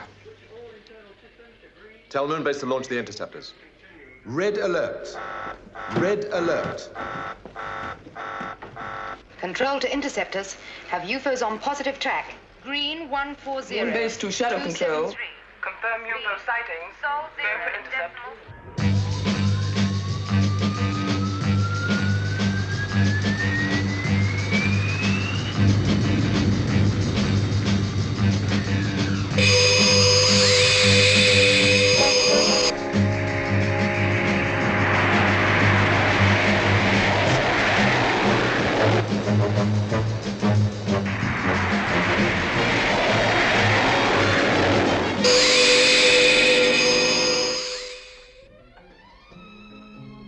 Have some ice, please. Yes, sir. How far is the Grenville Motel? About 8 kilometers down the road, sir. May I use your phone? Of course, sir.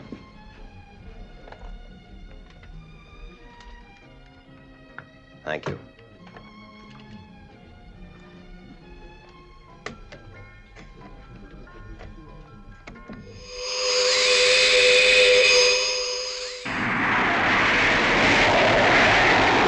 Range 5 million miles.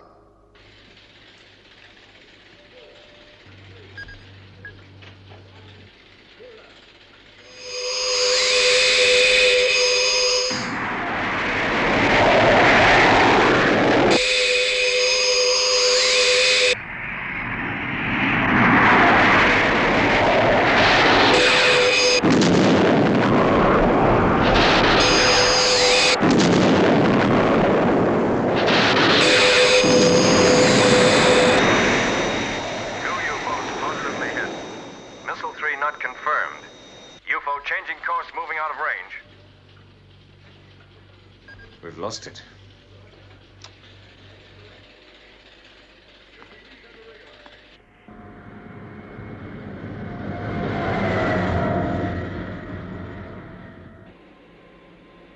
I think first impressions are so important. I have a sighting bearing green 042, maintaining stationary position at 50,000 feet Earth's atmosphere.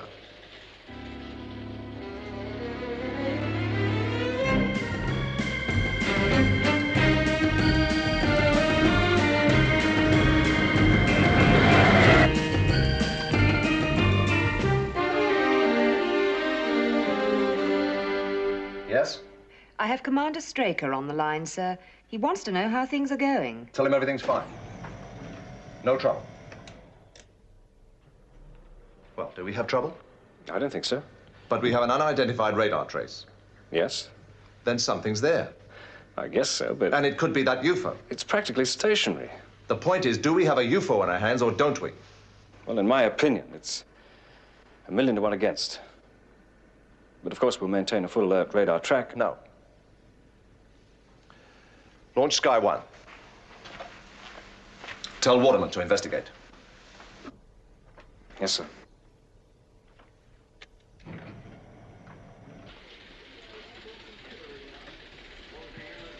This is Shadow Control to Skydiver. Launch Sky 1, investigate possible UFO, position 012302, red 3. Roger, Control. Out. Launch stations. Launch stations. Check circuits. HP circuit's okay. Relay's okay. Okay for launch, Captain.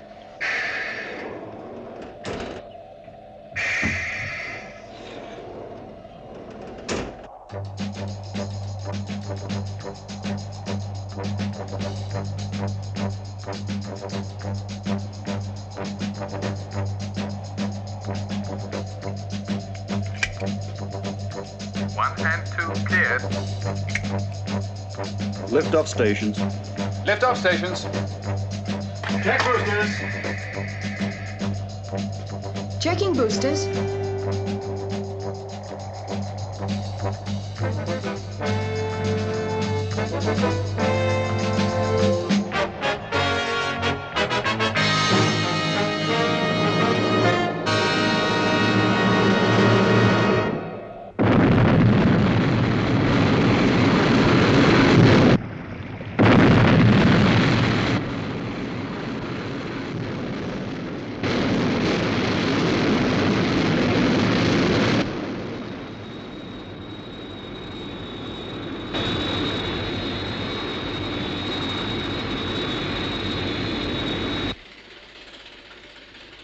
We still have positive track. Green on 3. Confirm radar fix. Control to Sky 1. New position, 018294. Range 25 miles. I have it on internal radar. Should have visual contact in about a minute.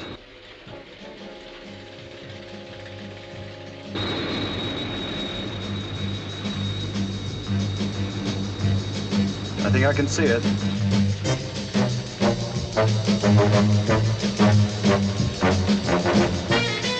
Have visual contact.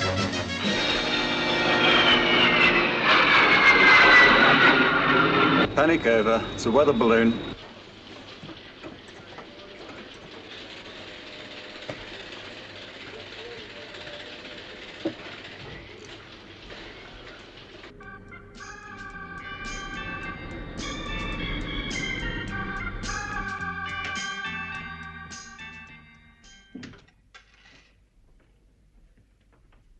Miss Fraser, How did you find me? the studio gate logs all license plate numbers. From that, I got your address. I called, and they gave me a couple of places where I might find you. From there on, it was a simple process of elimination. Who do you work for? Myself. And sell whatever you get to the highest bidder, huh? Look, I'm sorry I lied. But if I hadn't said I was from GPA, you wouldn't have seen me at all, would you? Just give me the tape, Miss Fraser, and we'll call it a day. The tape, Miss Fraser.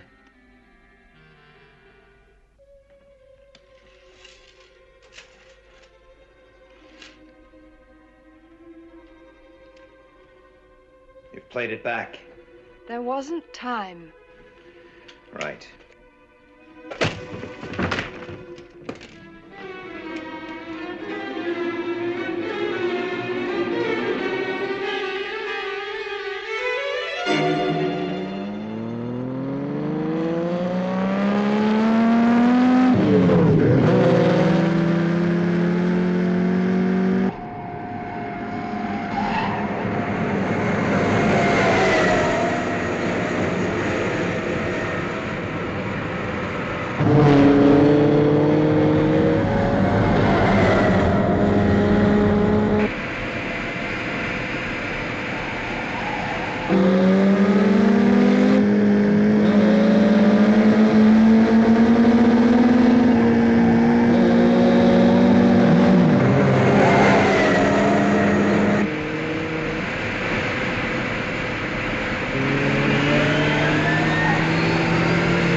Well, why don't you say it?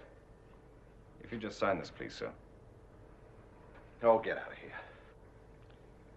I'll leave them on your desk then.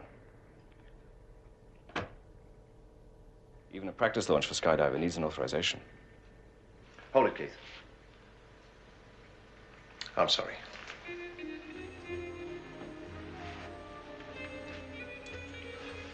Can you imagine what Straker would have said? Yes, sir. I can imagine.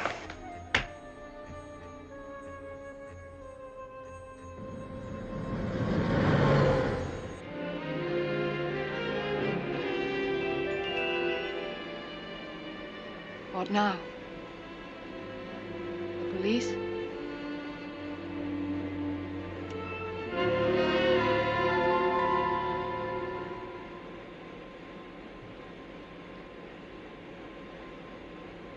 Who are you?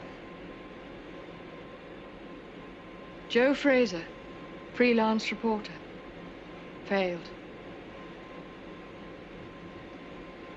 I've only had one article published in the last month.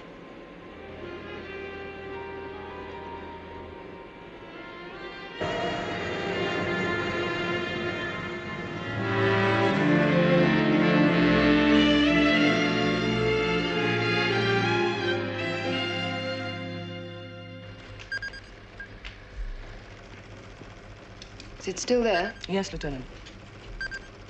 Ask Colonel Foster to come in. And get control. He'll want to speak to Commander Straker. Right.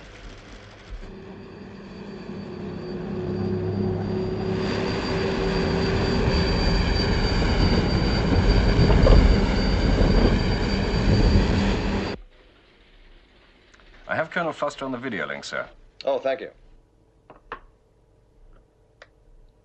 Hello, Paul. Hello, Alec. It's a surprise to see your face. Where's Straker? I'll explain later. What's your problem? Well, we've picked up radio signals about 50 miles east of the base. It's some sort of vehicle. It's moving on an erratic course, but it's heading our way. Have you any idea what it could be? Not really. We've tried to make radio contact, but no joy. Could it be unmanned? It's possible. But if it maintains its present course and speed, it'll run straight into us. It'll be a couple of hours before there's any real danger. We'll get onto it right away. Lieutenant, I want an immediate rundown on all installations on the moon operating surface vehicles.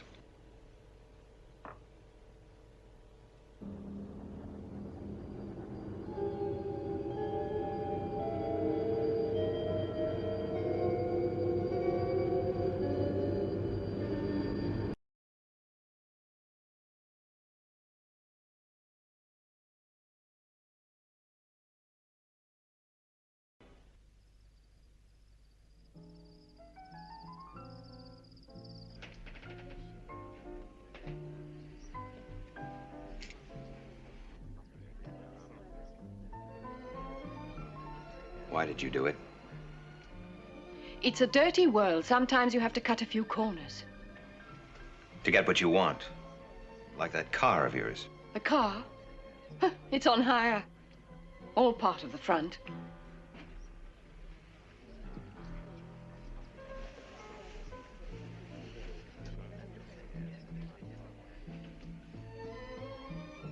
Does it matter? Well, let's say I'm interested. You've heard it all before. I'm a very good listener. With an ice-cold clinical outlook. Intelligent, attractive, and a possible security leak. You don't believe me, do you? You know, if there's one thing I hate, it's eating dinner alone.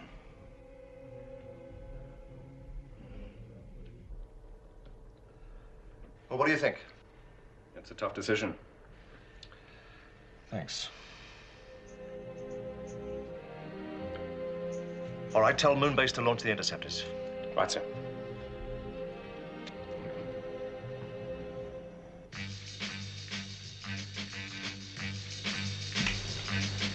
Interceptors 1, 2, and 3, immediate launch. Repeat. Interceptors 1, 2, and 3, immediate launch.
Nice.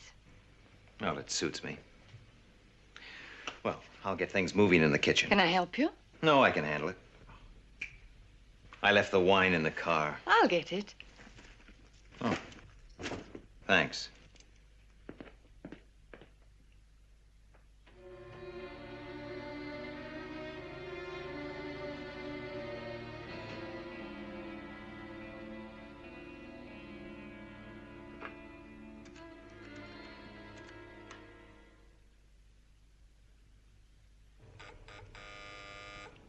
Yes, Miss Eland?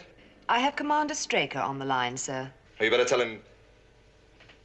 Tell him everything's under control. He says he's glad to hear it, and he'll be back tomorrow morning. Oh, Miss Eland, I want you to do a voice check for me. It's Miss Fraser. Just routine. You mean a G6, sir? Yes, that's right, Miss Eland. A full G6. I understand, sir. Right. Record immediately. Yes, yes. Come and say hello to Miss Eland. Hello, Miss Eland. You're working very late tonight. Hope to see you again soon. Goodbye now. Goodbye. Yes, that'll be fine. Good night, Miss Eland. Well, why don't you help yourself to a drink, and I'll go out and break out the can opener. Hey. Hmm? Thanks.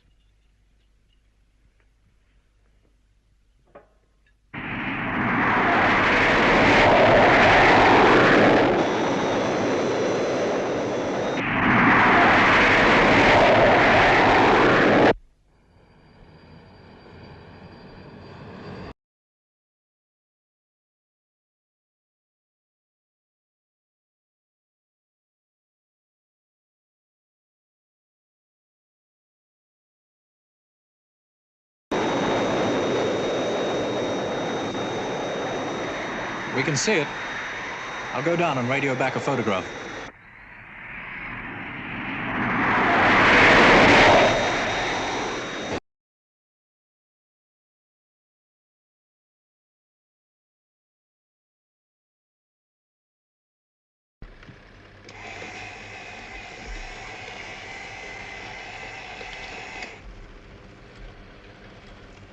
Transmit a print of this to Shadow Control.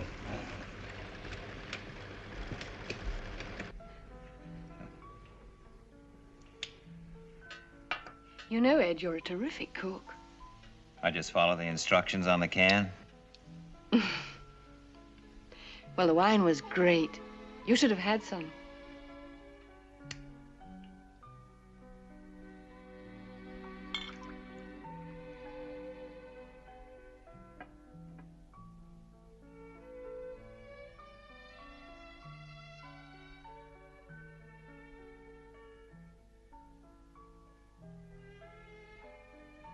You know, you have a nice home here. It's a place to sleep.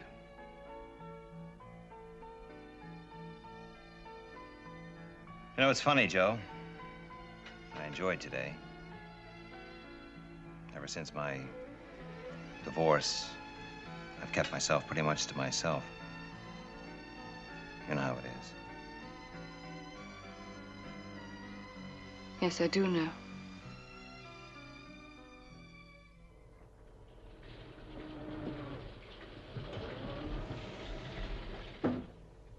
It's Russian, from a base about 120 miles east of Moonbase. Russian? Yes, it's a mobile rig used for commercial mining in rich surface ore areas. Get onto their base. Tell them unless they divert their machine. I'll explain the situation, sir.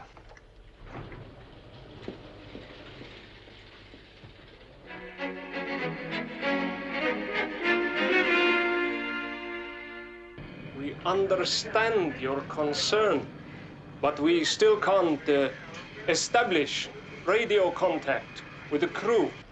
Something must have gone very seriously wrong.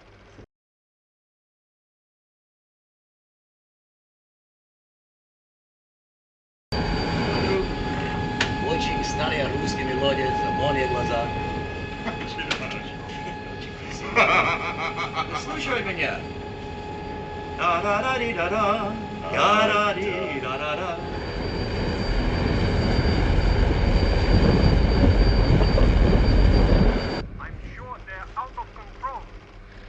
All we can do is to keep trying.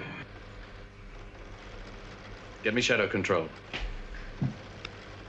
We've contacted the Russian base. There's a crew of 2 on board, but no one can contact them. Is the radio link okay?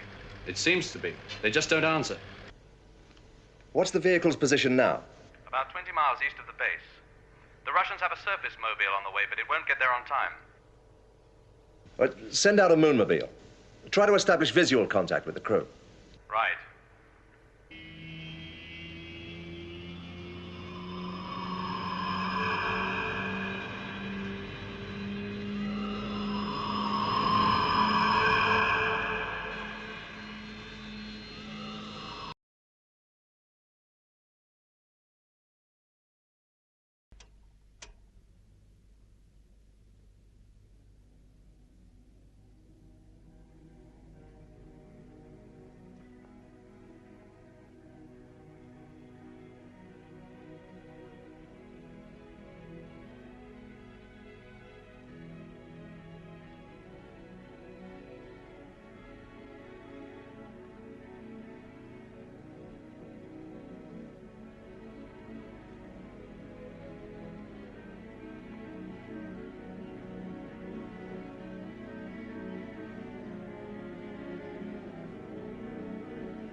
We should be making visual contact any minute. Yes, I'll make it about 2 miles.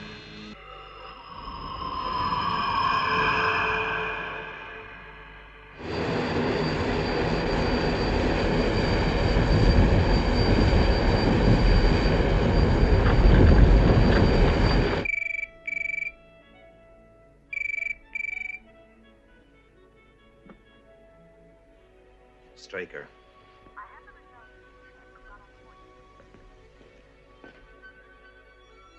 Yes.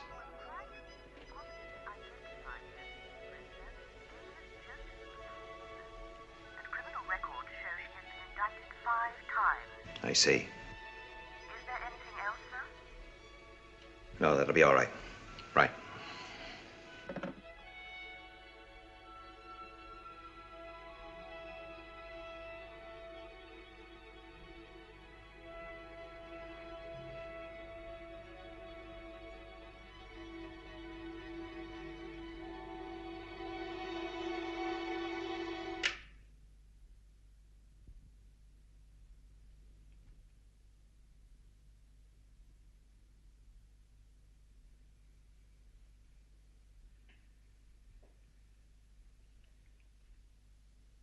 What's the matter, Ed?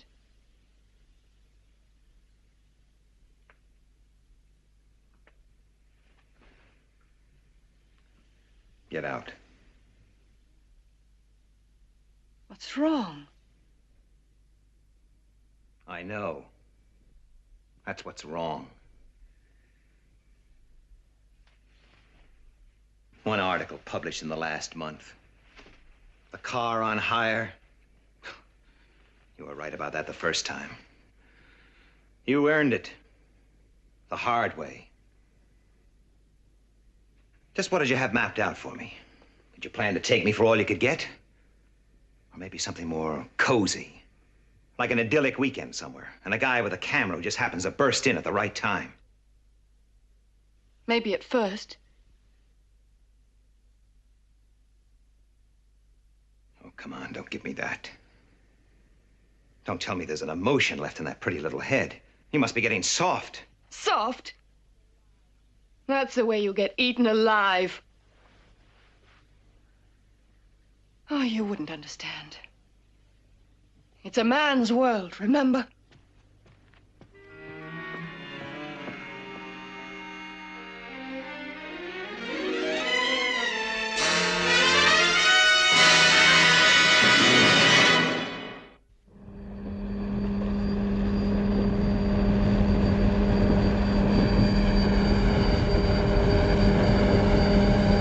Come in, Sobertech. Come in, Sobertech. Do you read me? No. Come in, Sobertech.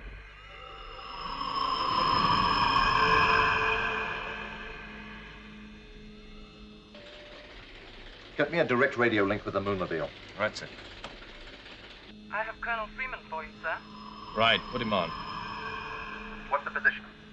We've just established visual contact, and we're trying to get through to the crew. Without much success. Right. Fire a warning shot. A warning shot? Look, you're less than 5 miles from Moonbase. That's a civilian vehicle. Fire that shot. Right.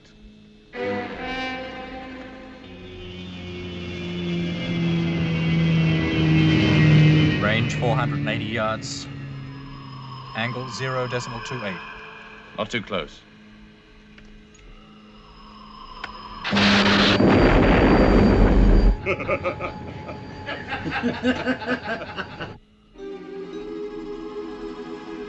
Try another one, as close as you dare. Yes, sir. Range 320 yards. Angle 0.24.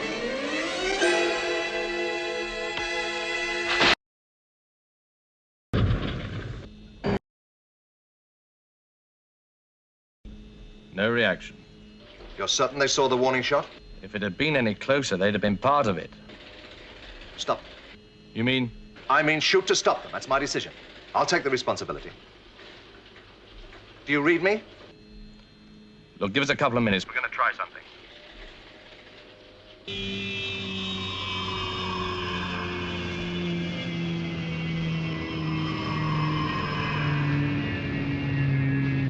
Come in, M3.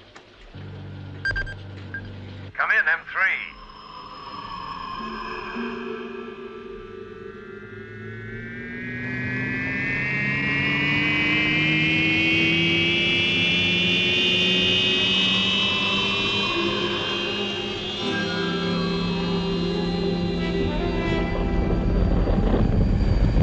Come in, M3.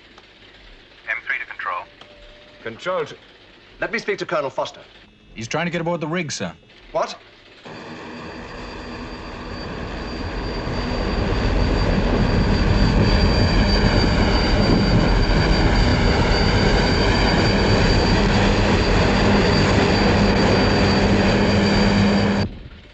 Has he made it? I'm not sure. I can't see him. If he's not inside...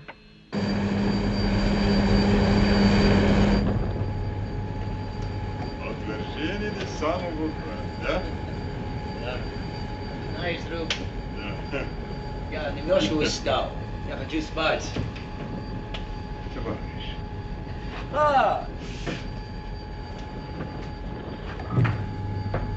Здравствуйте, друг.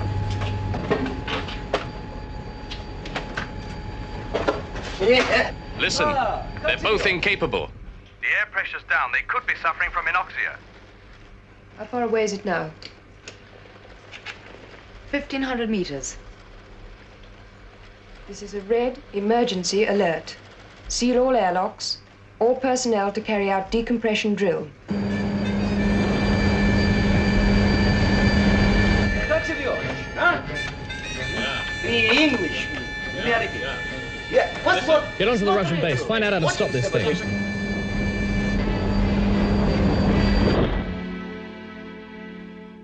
Yes, I understand.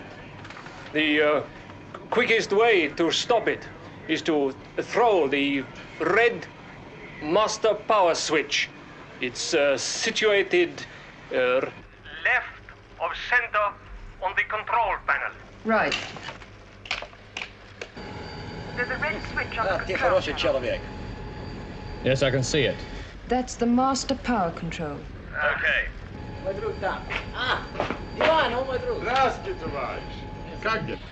How far is it from Moonbase?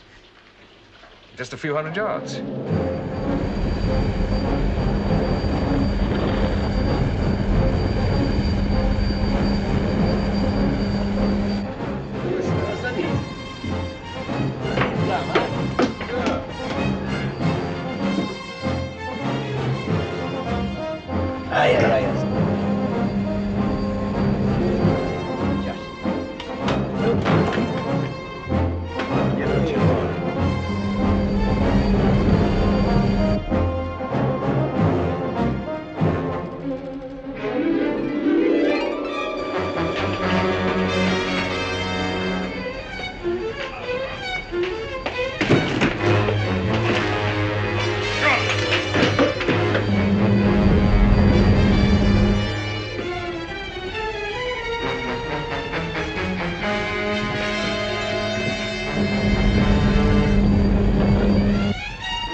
There must have been a slight pressure leak.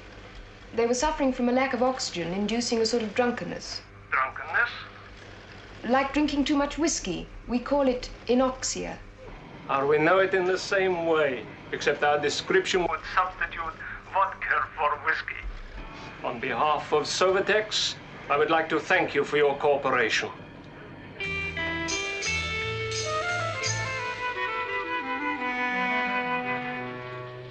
Good morning, sir. Ford? Oh, it's all sorted out. Yes, sir. Clever girl, Miss Fraser. You were pretty quick with the voice print. Hello, Miss Eland was enough. The international crime computer did the rest. She's got a record as long as your arm. Is she wanted by the police? Not at the moment, but she won't stay out of trouble for long. Her kind never do. Maybe. Where's Colonel Freeman? In your office, sir.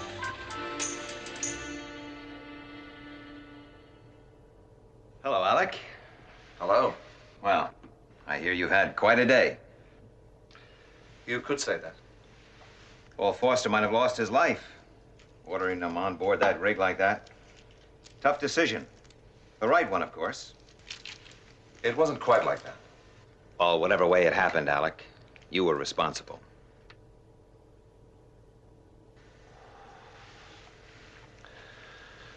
I certainly have to hand it to you. Hmm? That Miss Fraser, she didn't have you fooled for a moment. If that had been me, I'd have probably got myself emotionally involved or something. Yes, I could see how it could happen. Oh, say, Alec, Well, it's all yours. Now, the other side of the fence.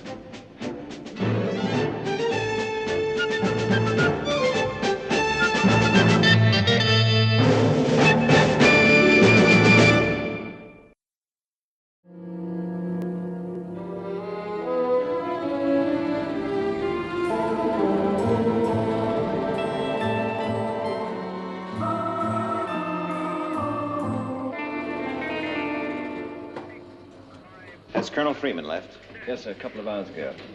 Shall I contact him? No, that's all right. I'll call him at home. Right.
Freeman.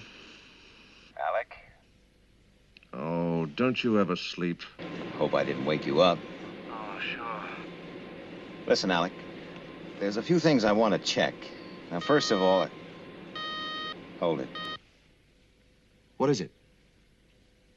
What's wrong? Don't say anything. I've got an E alarm.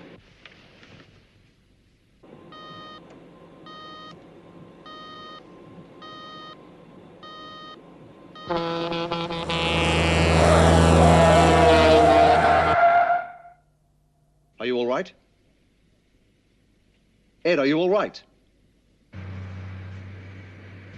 you hear me? Yes, I'm fine, Alec. It's a bugging device. Somebody's out to get us, Alec. I've got a pretty good idea who it is.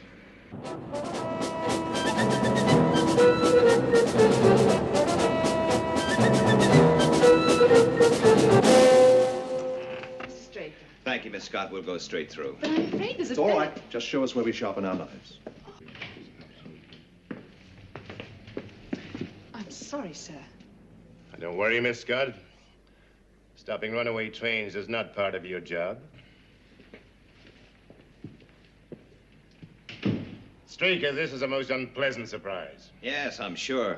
You know Jackson, of course. Of course. The eyes and ears of the world. Commander. Colonel Freeman. I'd shake hands, but you know how it is. I can't bear to touch anything slippery. Well, now we've dispensed with the pleasantries. I presume this is not just a social call. Alec? Yours, I believe.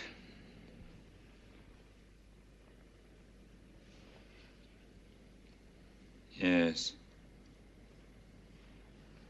Standard Mark IV bugging device. Range about 3 miles.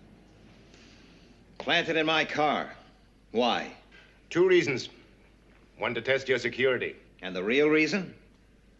2 days ago, we had to squash a press report. It concerned a skydiver's rendezvous with a supply ship. It named the exact position and time. We had to go right to the top to get a suppression notice.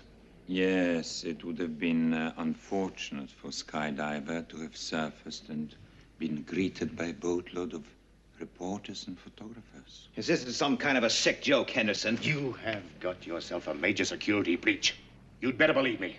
We've checked. The information was never circulated. It's specific to Shadow HQ under the studio. To put it bluntly, someone you know, work with every day, is a security hazard. Just give us the details. We'll find out who it is. If you don't, we will.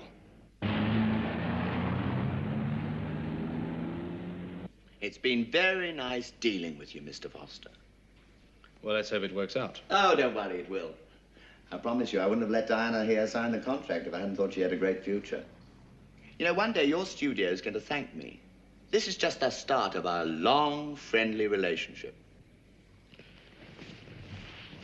Well, don't forget the contract is subject to the director's approval. Oh, of course. But I'm sure we can come to some arrangement, Mr. Foster. We can help each other, if you know what I mean. Henderson was right. We've got a problem on our hands. It's a pretty frightening experience. Walking around out there knowing that somebody you've known for years has sunk just about as low as you can get. But who is it?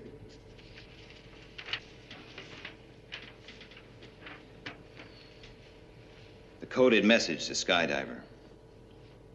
The one that was leaked.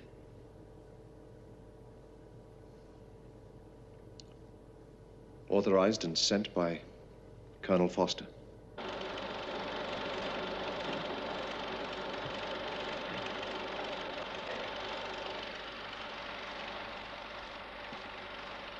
Hi. How's it going? Oh, great. There's more to making movies than people think. I'm learning something new every day. Yes, that happens to most of us. I want to talk to you. Sure. I mean now. Get rid of the crew.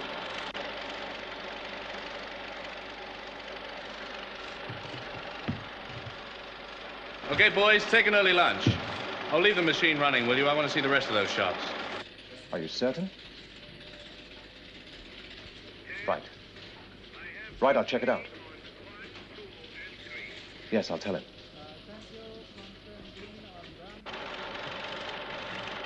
Close the door.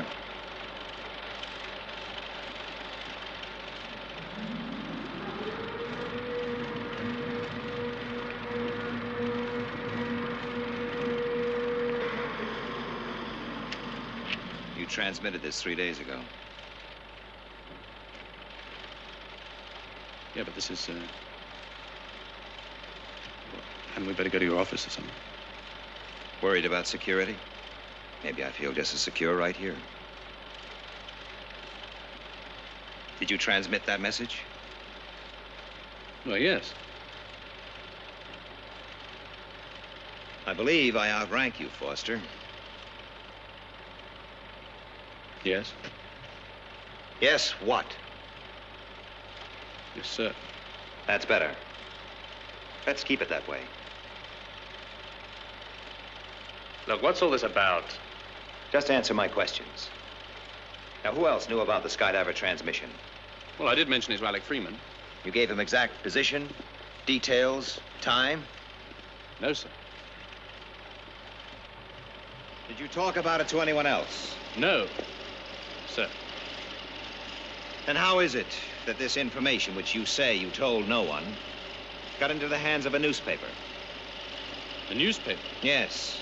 Giving the exact time and position of Skydiver's rendezvous with the supply ship. Just don't understand. Neither do I.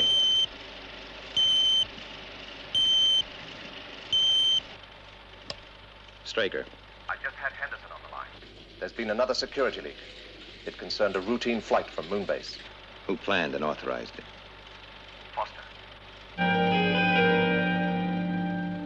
Thank you, Alec.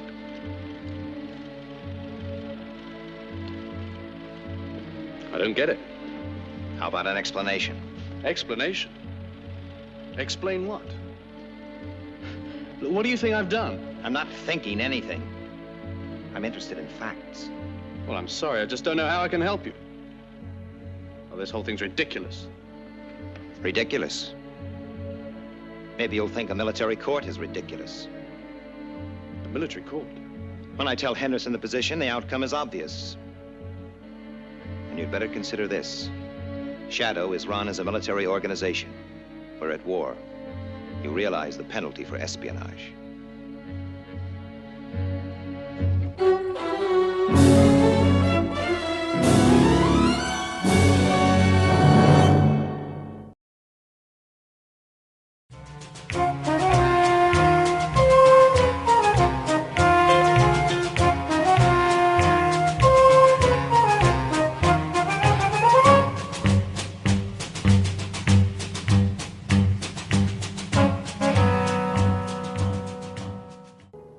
To 9.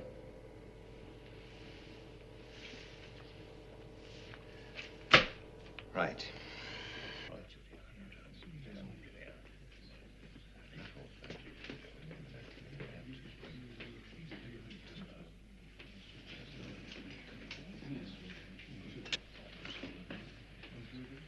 Guards.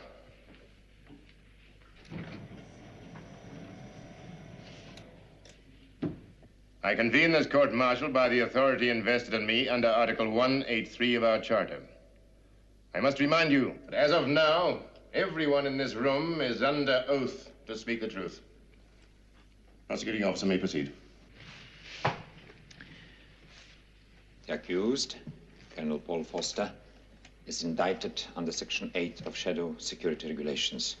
I intend to show that he and he alone is responsible for, and therefore guilty of, the worst crime that can be perpetrated against our organization, espionage. The defense forgoes its right to speak at this time. Very well. The prosecuting officer will proceed. My first witness, Lieutenant Ford.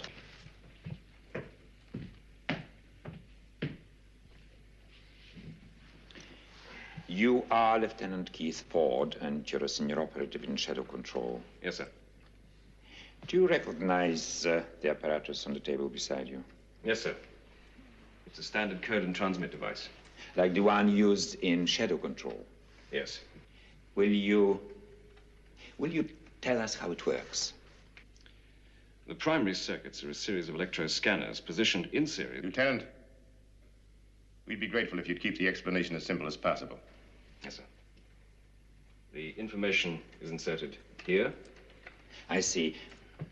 In what form is this information? Handwritten on a standard input docket. Like this? Yes. But you say the message, or whatever is handwritten, it seems an antiquated method in this electronic age. It's one of the best security checks we have. This device is programmed to scan the card and compare it with standard samples. It will only accept genuine authorized input. So, for example, if I wrote a message for transmission? It would be scanned and rejected, as would a forgery. I see. Whose handwriting is the coder programmed to accept? Commander Straker's, Colonel Freeman's, and Colonel Foster's. And Colonel Foster's. I see. The information is then coded and transmitted automatically. Yes, sir. Thank you, Lieutenant. Lieutenant, what happens to the input card? It's destroyed inside the coder. But a record is kept of the input? Yes, in the coder's memory bank. So that if you, for example, wanted to, Lieutenant, you could check the content of a transmission? Yes, sir. And so could anyone else in the control room at the time? Yes. Anyone. Thank you. Just how could you check the content of a transmission? You select the relevant number on these keys and the information is printed out. On another card similar to this? Yes, sir. But isn't it printed out in code as it was transmitted? And isn't it necessary to use a computer run to decode it? When was the last computer run of this kind? About 2 weeks ago. 2 weeks ago. And the transmissions concerned in the security leak were both sent within the last 5 days. That's all, Lieutenant.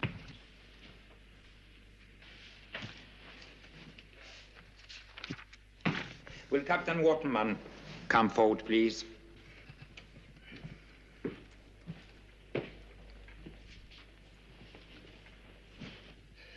Captain Lou Waterman, at present commanding officer Skydiver.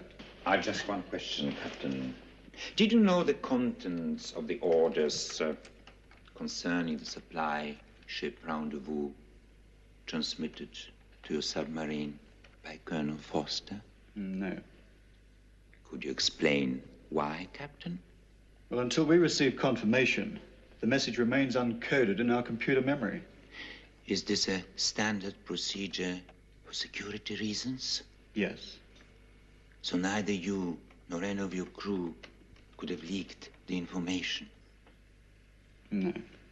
Would you mind speaking up, Captain? No. Thank you. No questions.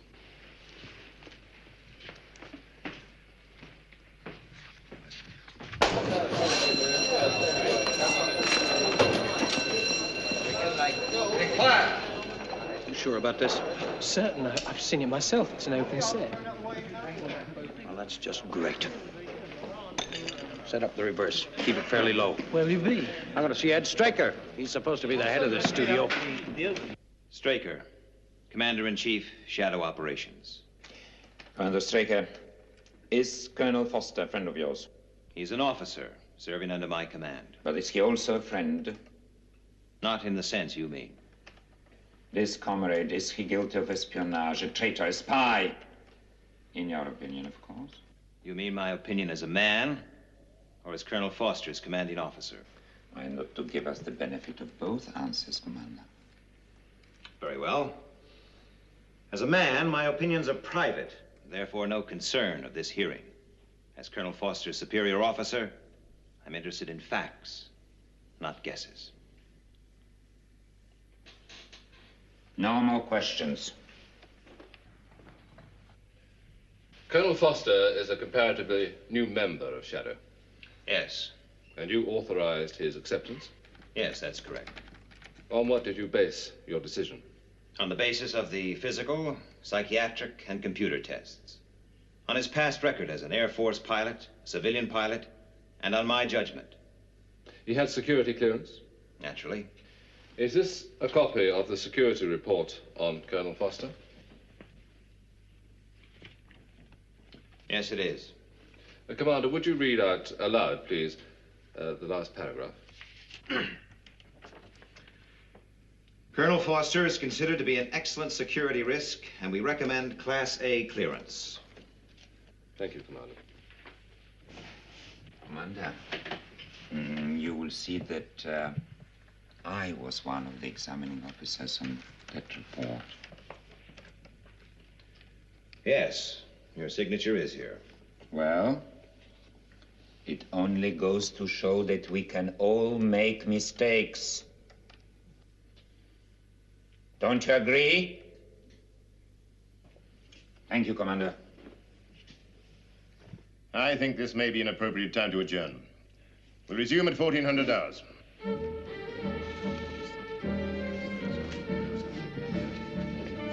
I need some air.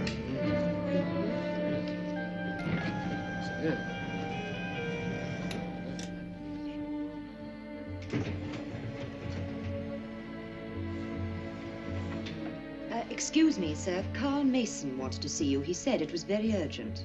Not now, Miss Ela.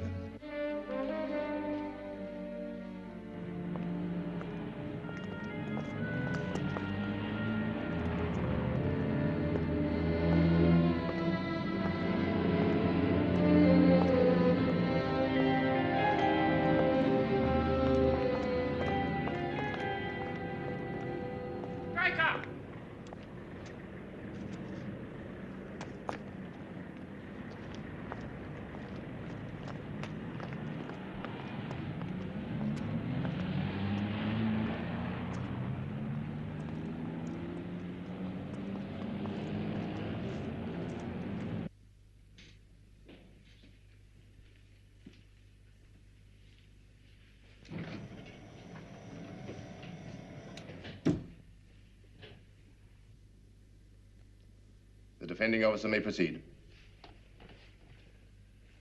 So far, the facts to emerge from this hearing are that Colonel Foster was indeed in possession of the said classified material. But there has been no proof whatsoever that he passed on that information to any outside persons. I therefore do not intend to take up the time of the court with character references for the accused. His record speaks for itself.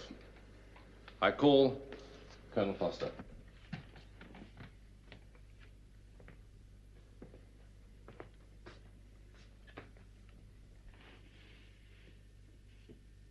Foster, Paul J., 804. Colonel, are you guilty of the charges as stated? Not guilty. Have you ever passed on classified information to any unauthorized person or persons? Never. Thank you.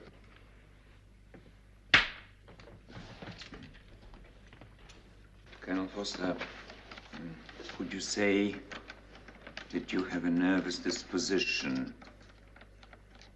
You're the psychiatrist. Please answer my question. Normally, no. I'm not a nervous person. Under extreme stress, you stay reasonably calm. Reasonably? It's part of your profession, isn't it? And part of your training to remain calm in abnormal conditions. Yes. Colonel Foster, are you nervous now? And where's all this getting us? Please answer my question. Are you nervous now? Why should I be? Yes or no? Answer my question. No. You do surprise me. You stand accused of giving classified information to the press, endangering the security of SHADO, and the lives of everyone in it. I object. My client is being deliberately baited. Overruled. This is not the civil court of law. We're after the facts, the truth. Continue. Colonel Foster, did you or did you not violate Section 8, Paragraph 5 of the SHADO Security Regulations? I did not. Then how do you account for the fact that the press got hold of this information? I don't know. I suggest you ask the press. And I suggest, Colonel Foster, that you're lying. I did not give classified information to any newspaper. All right, Colonel Foster. But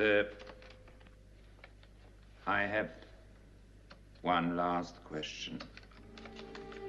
Here's a photostat of your personal bank account. $10,000 was paid in on the 10th by an unnamed subscriber. Could you explain that, Foster?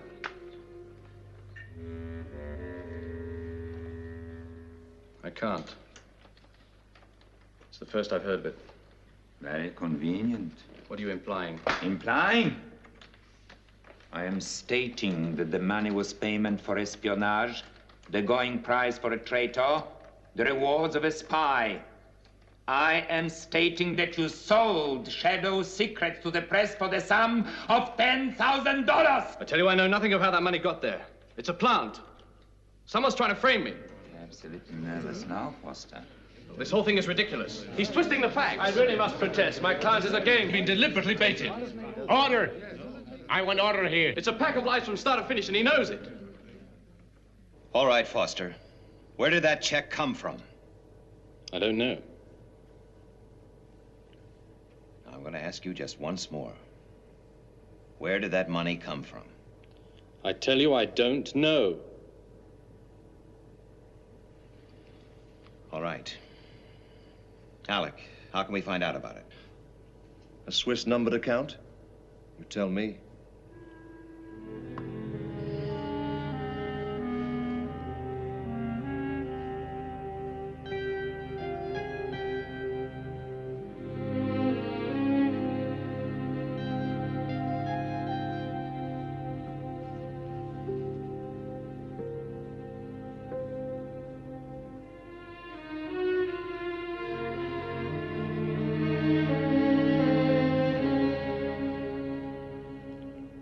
Sir,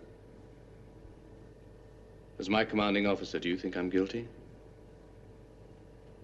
Whatever you say can't affect the decision now. I'd just like to know.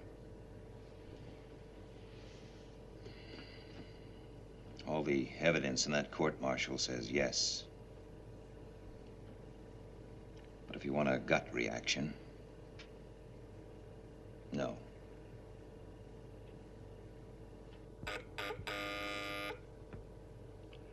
Colonel Freeman?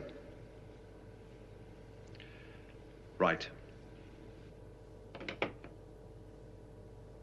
They're coming back in. They have found Colonel Foster guilty of the charge as stated. Under Article 183, the sentence is specific. The execution was fixed for 1200 hours, the 19th of next month. Any appeal must be lodged within 14 days. This court-martial is closed.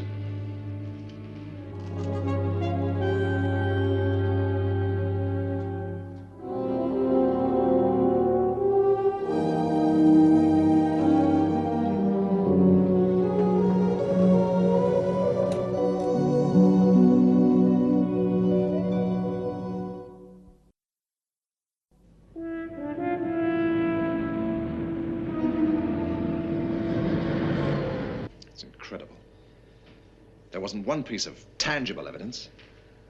Foster was found guilty through a series of airtight negatives. Information was leaked to the press. Foster was the only one who knew that information. He told no one. His word. And the coder transmitter is security proof. There must be some other explanation. Well, it appears to be military. No. No, I can't give you the source. I just happened on it by chance. Yes. Yes, I certainly do that. And the usual arrangement? Right.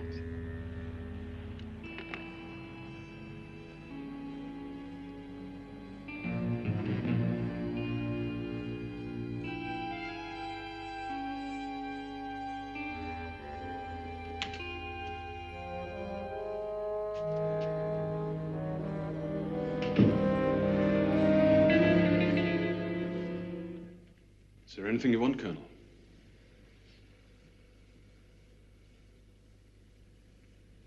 No, thanks. Could be a long night. Shall I ask the doctor to get you something to help you sleep? No, thanks, I'll be fine.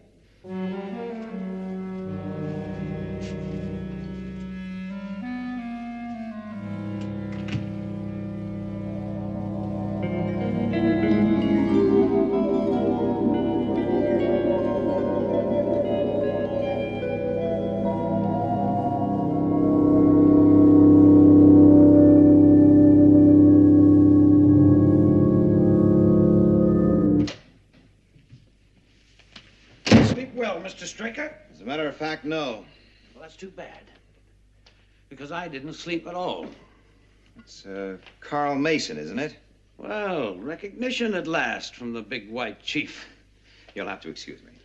Listen, Straker, I've been trying to talk to you for 3 days. Everybody has problems. Some more important than others. Take your hand off me. Oh, no. I've telephoned you a dozen times. I've practically slept in this office. Now you're going to listen to me. Mason, I'm warning you. You say you got troubles? Here's another one you can add to your list. There's a security leak.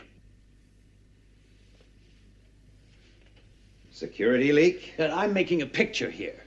Perhaps you may recall. The whole thing hinges on a pulsed light system. New design. I hear a rival company are building a replica. Industrial espionage. Right. I'm giving you just 12 hours to kick Paul Foster out of this studio. What's Foster got to do with it? He's the one guy I discussed this system with. Where? Does that make any difference? Where did you discuss it?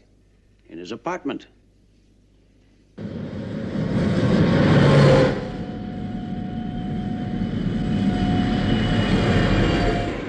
It's a pretty long shot.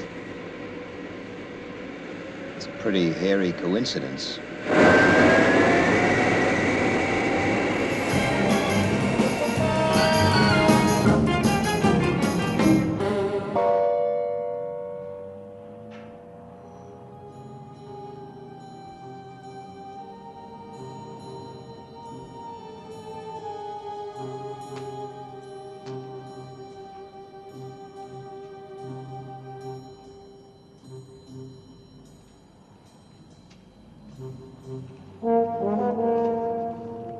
Anything? Nothing. Foster's not a fool. He would have run the standard check every week. What did Henderson have to say? He wasn't available. I don't know why I bothered to call him. He wouldn't be interested unless we come up with something concrete. Oh, you better reassemble that. Why bother? Foster isn't going to need it. Well,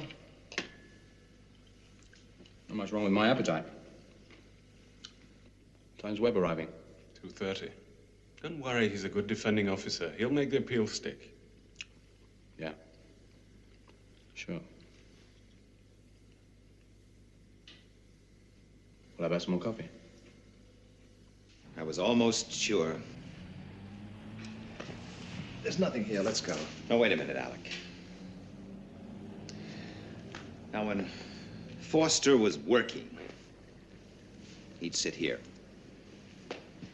And when Mason was here, say they'd driven over from the studio, arrived about 7:30. Now, what would Foster do?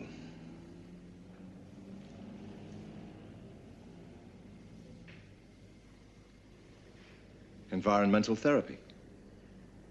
Let's check it again.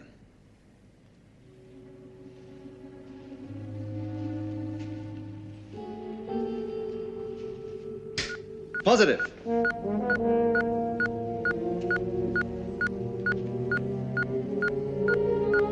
Okay, Alec. Let's take this place apart. Get a group over here.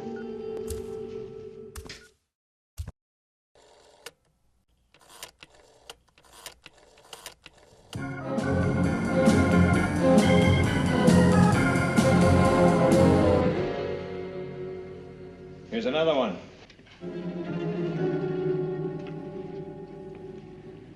Very clever setup. 2 audio transmitters and 3 miniaturized cameras. And all activated by the display lights. We found this on some waste ground about a mile away. Tape recorder. Yes, with a built-in radio receiver. When this stuff starts transmitting, it receives and records the data. Then the contact comes along and picks up a tape. Let's find out where all this is made. Yes, sir.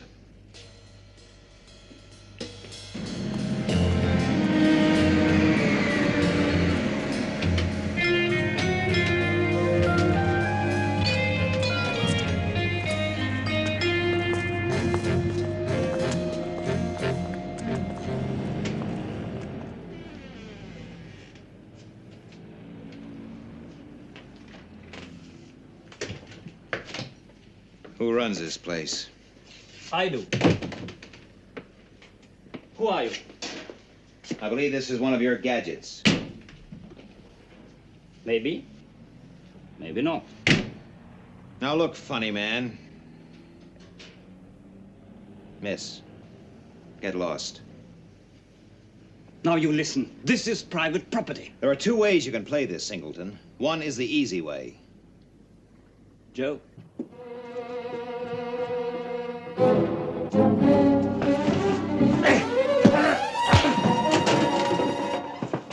What do you want? The name and address of the client who bought that electronic peeping Tom.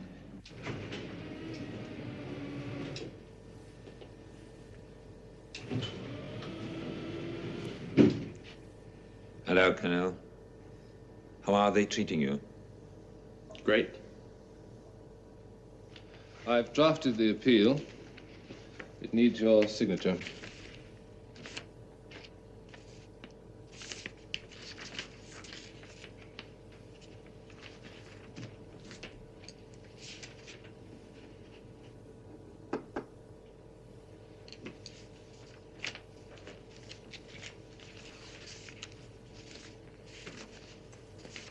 Yes, valuable document. Rather fragile, but valuable.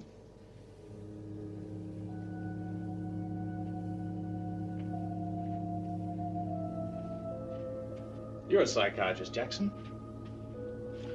Would you say Commander Straker has an artistic temperament? No, I don't think so. Then why would he have a display like this behind his desk? I've often thought about it.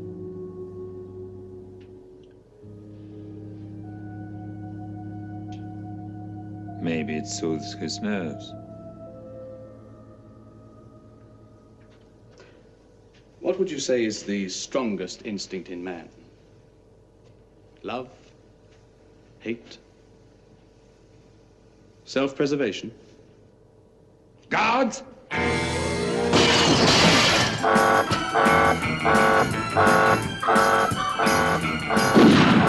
The target's Colonel Foster 804. Alert groups 2 and 3.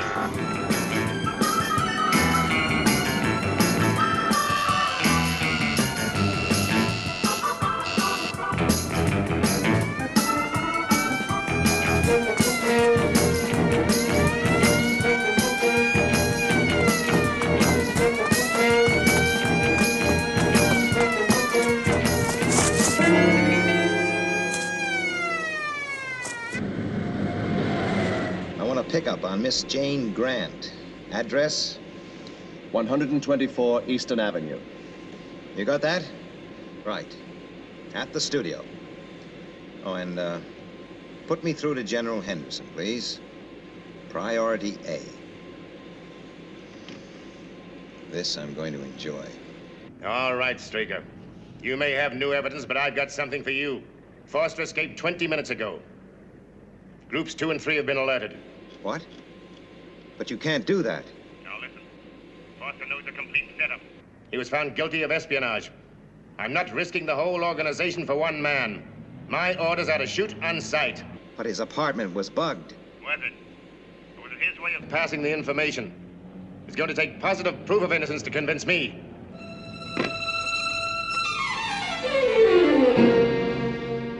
We need an affidavit from that Miss Grant, and we need it fast.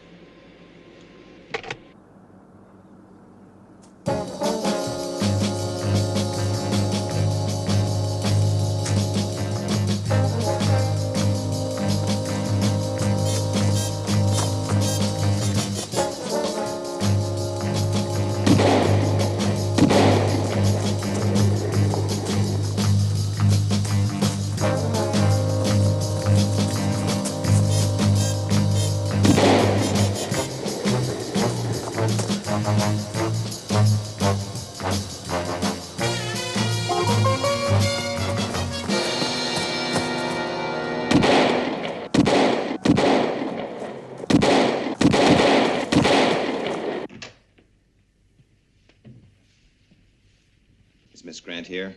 Yes, sir. She's in your office.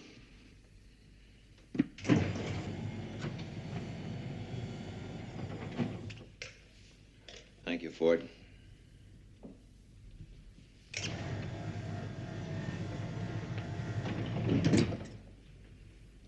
I assume you have a very good explanation as to why I've been brought here.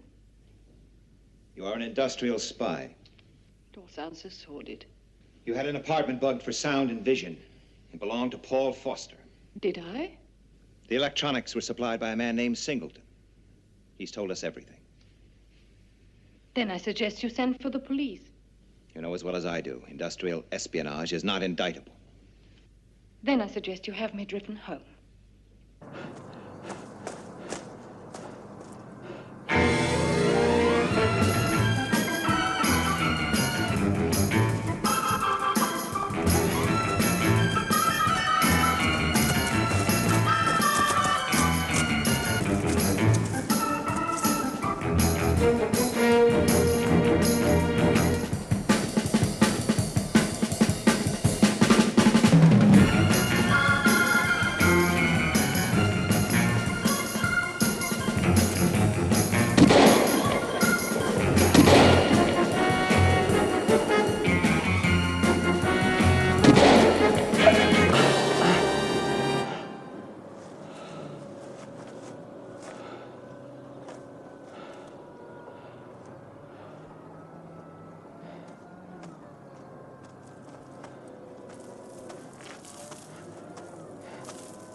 This is an acoustic gun. I have heard of them. Oh, excuse the pun. I'm a desperate man, Miss Grant. Armed with a toy gun. If I place it against your ear and fire, the sound will pierce your eardrum. I'm also told that the brain suffers varying degrees of damage. Even if I believed that, I don't believe that you're a desperate man. Believe it. Unless you sign a confession, somebody is going to die.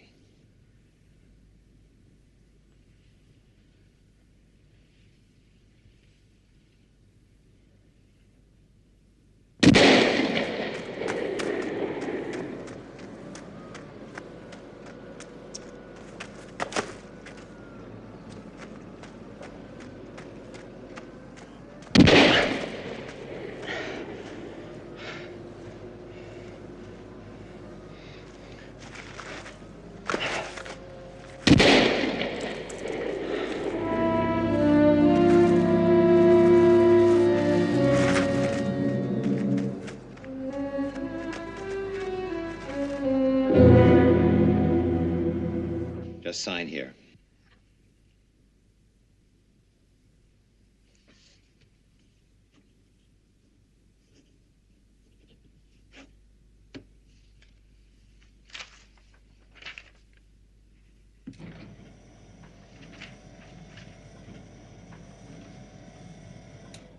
A signed affidavit. Get Henderson. It's too late. He just called. Foster's been shot.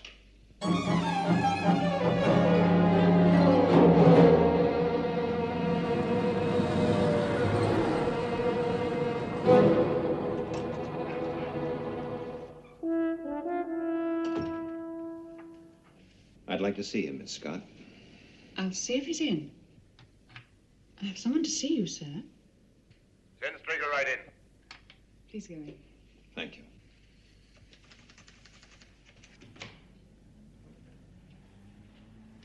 Straker. It must be my year. This is your second visit.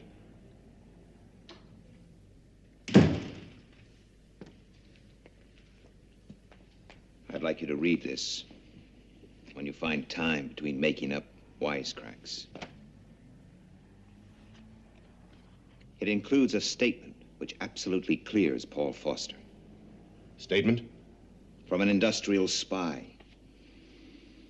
A Miss Grant. She was after information at the studio. Our stuff was incidental.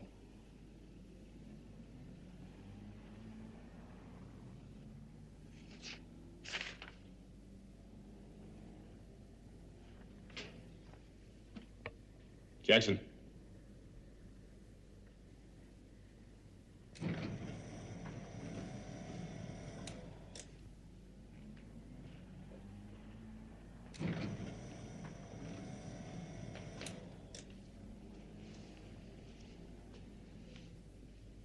You are wrong, Jackson. Paul Foster was guilty of one thing. He worked nights at home. He wrote those orders to Moonbase and Skydiver while a couple of cameras in the wall were taking pictures. You can prove this. Does it matter? I only hope it keeps you awake nights thinking about it. Just a moment.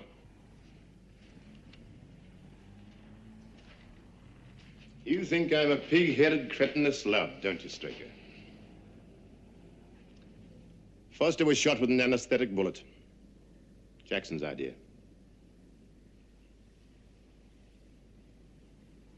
Well, don't fall over yourself with gratitude. Just a moment. You think I'm a pig-headed cretinous lout, don't you? Think I'm a pig-headed cretinous lout, don't you? Think I'm a pig-headed cretinous lout. Think I'm a pig-headed cretinous lout. I like it. I like it.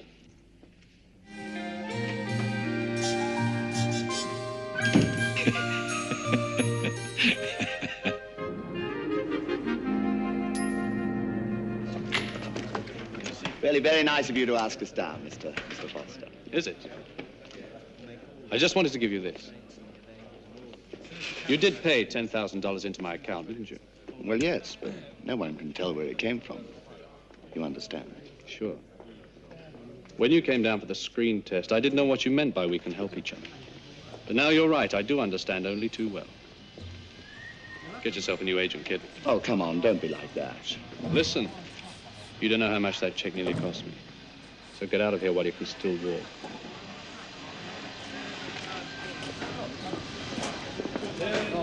Foster! Where the devil have you been? Out sunning yourself on some beach? Now, wait a minute. Please, no excuses. Believe it or not, this is a film studio. It has one function. It's very simple. It's to make motion pictures. All right? Let's go.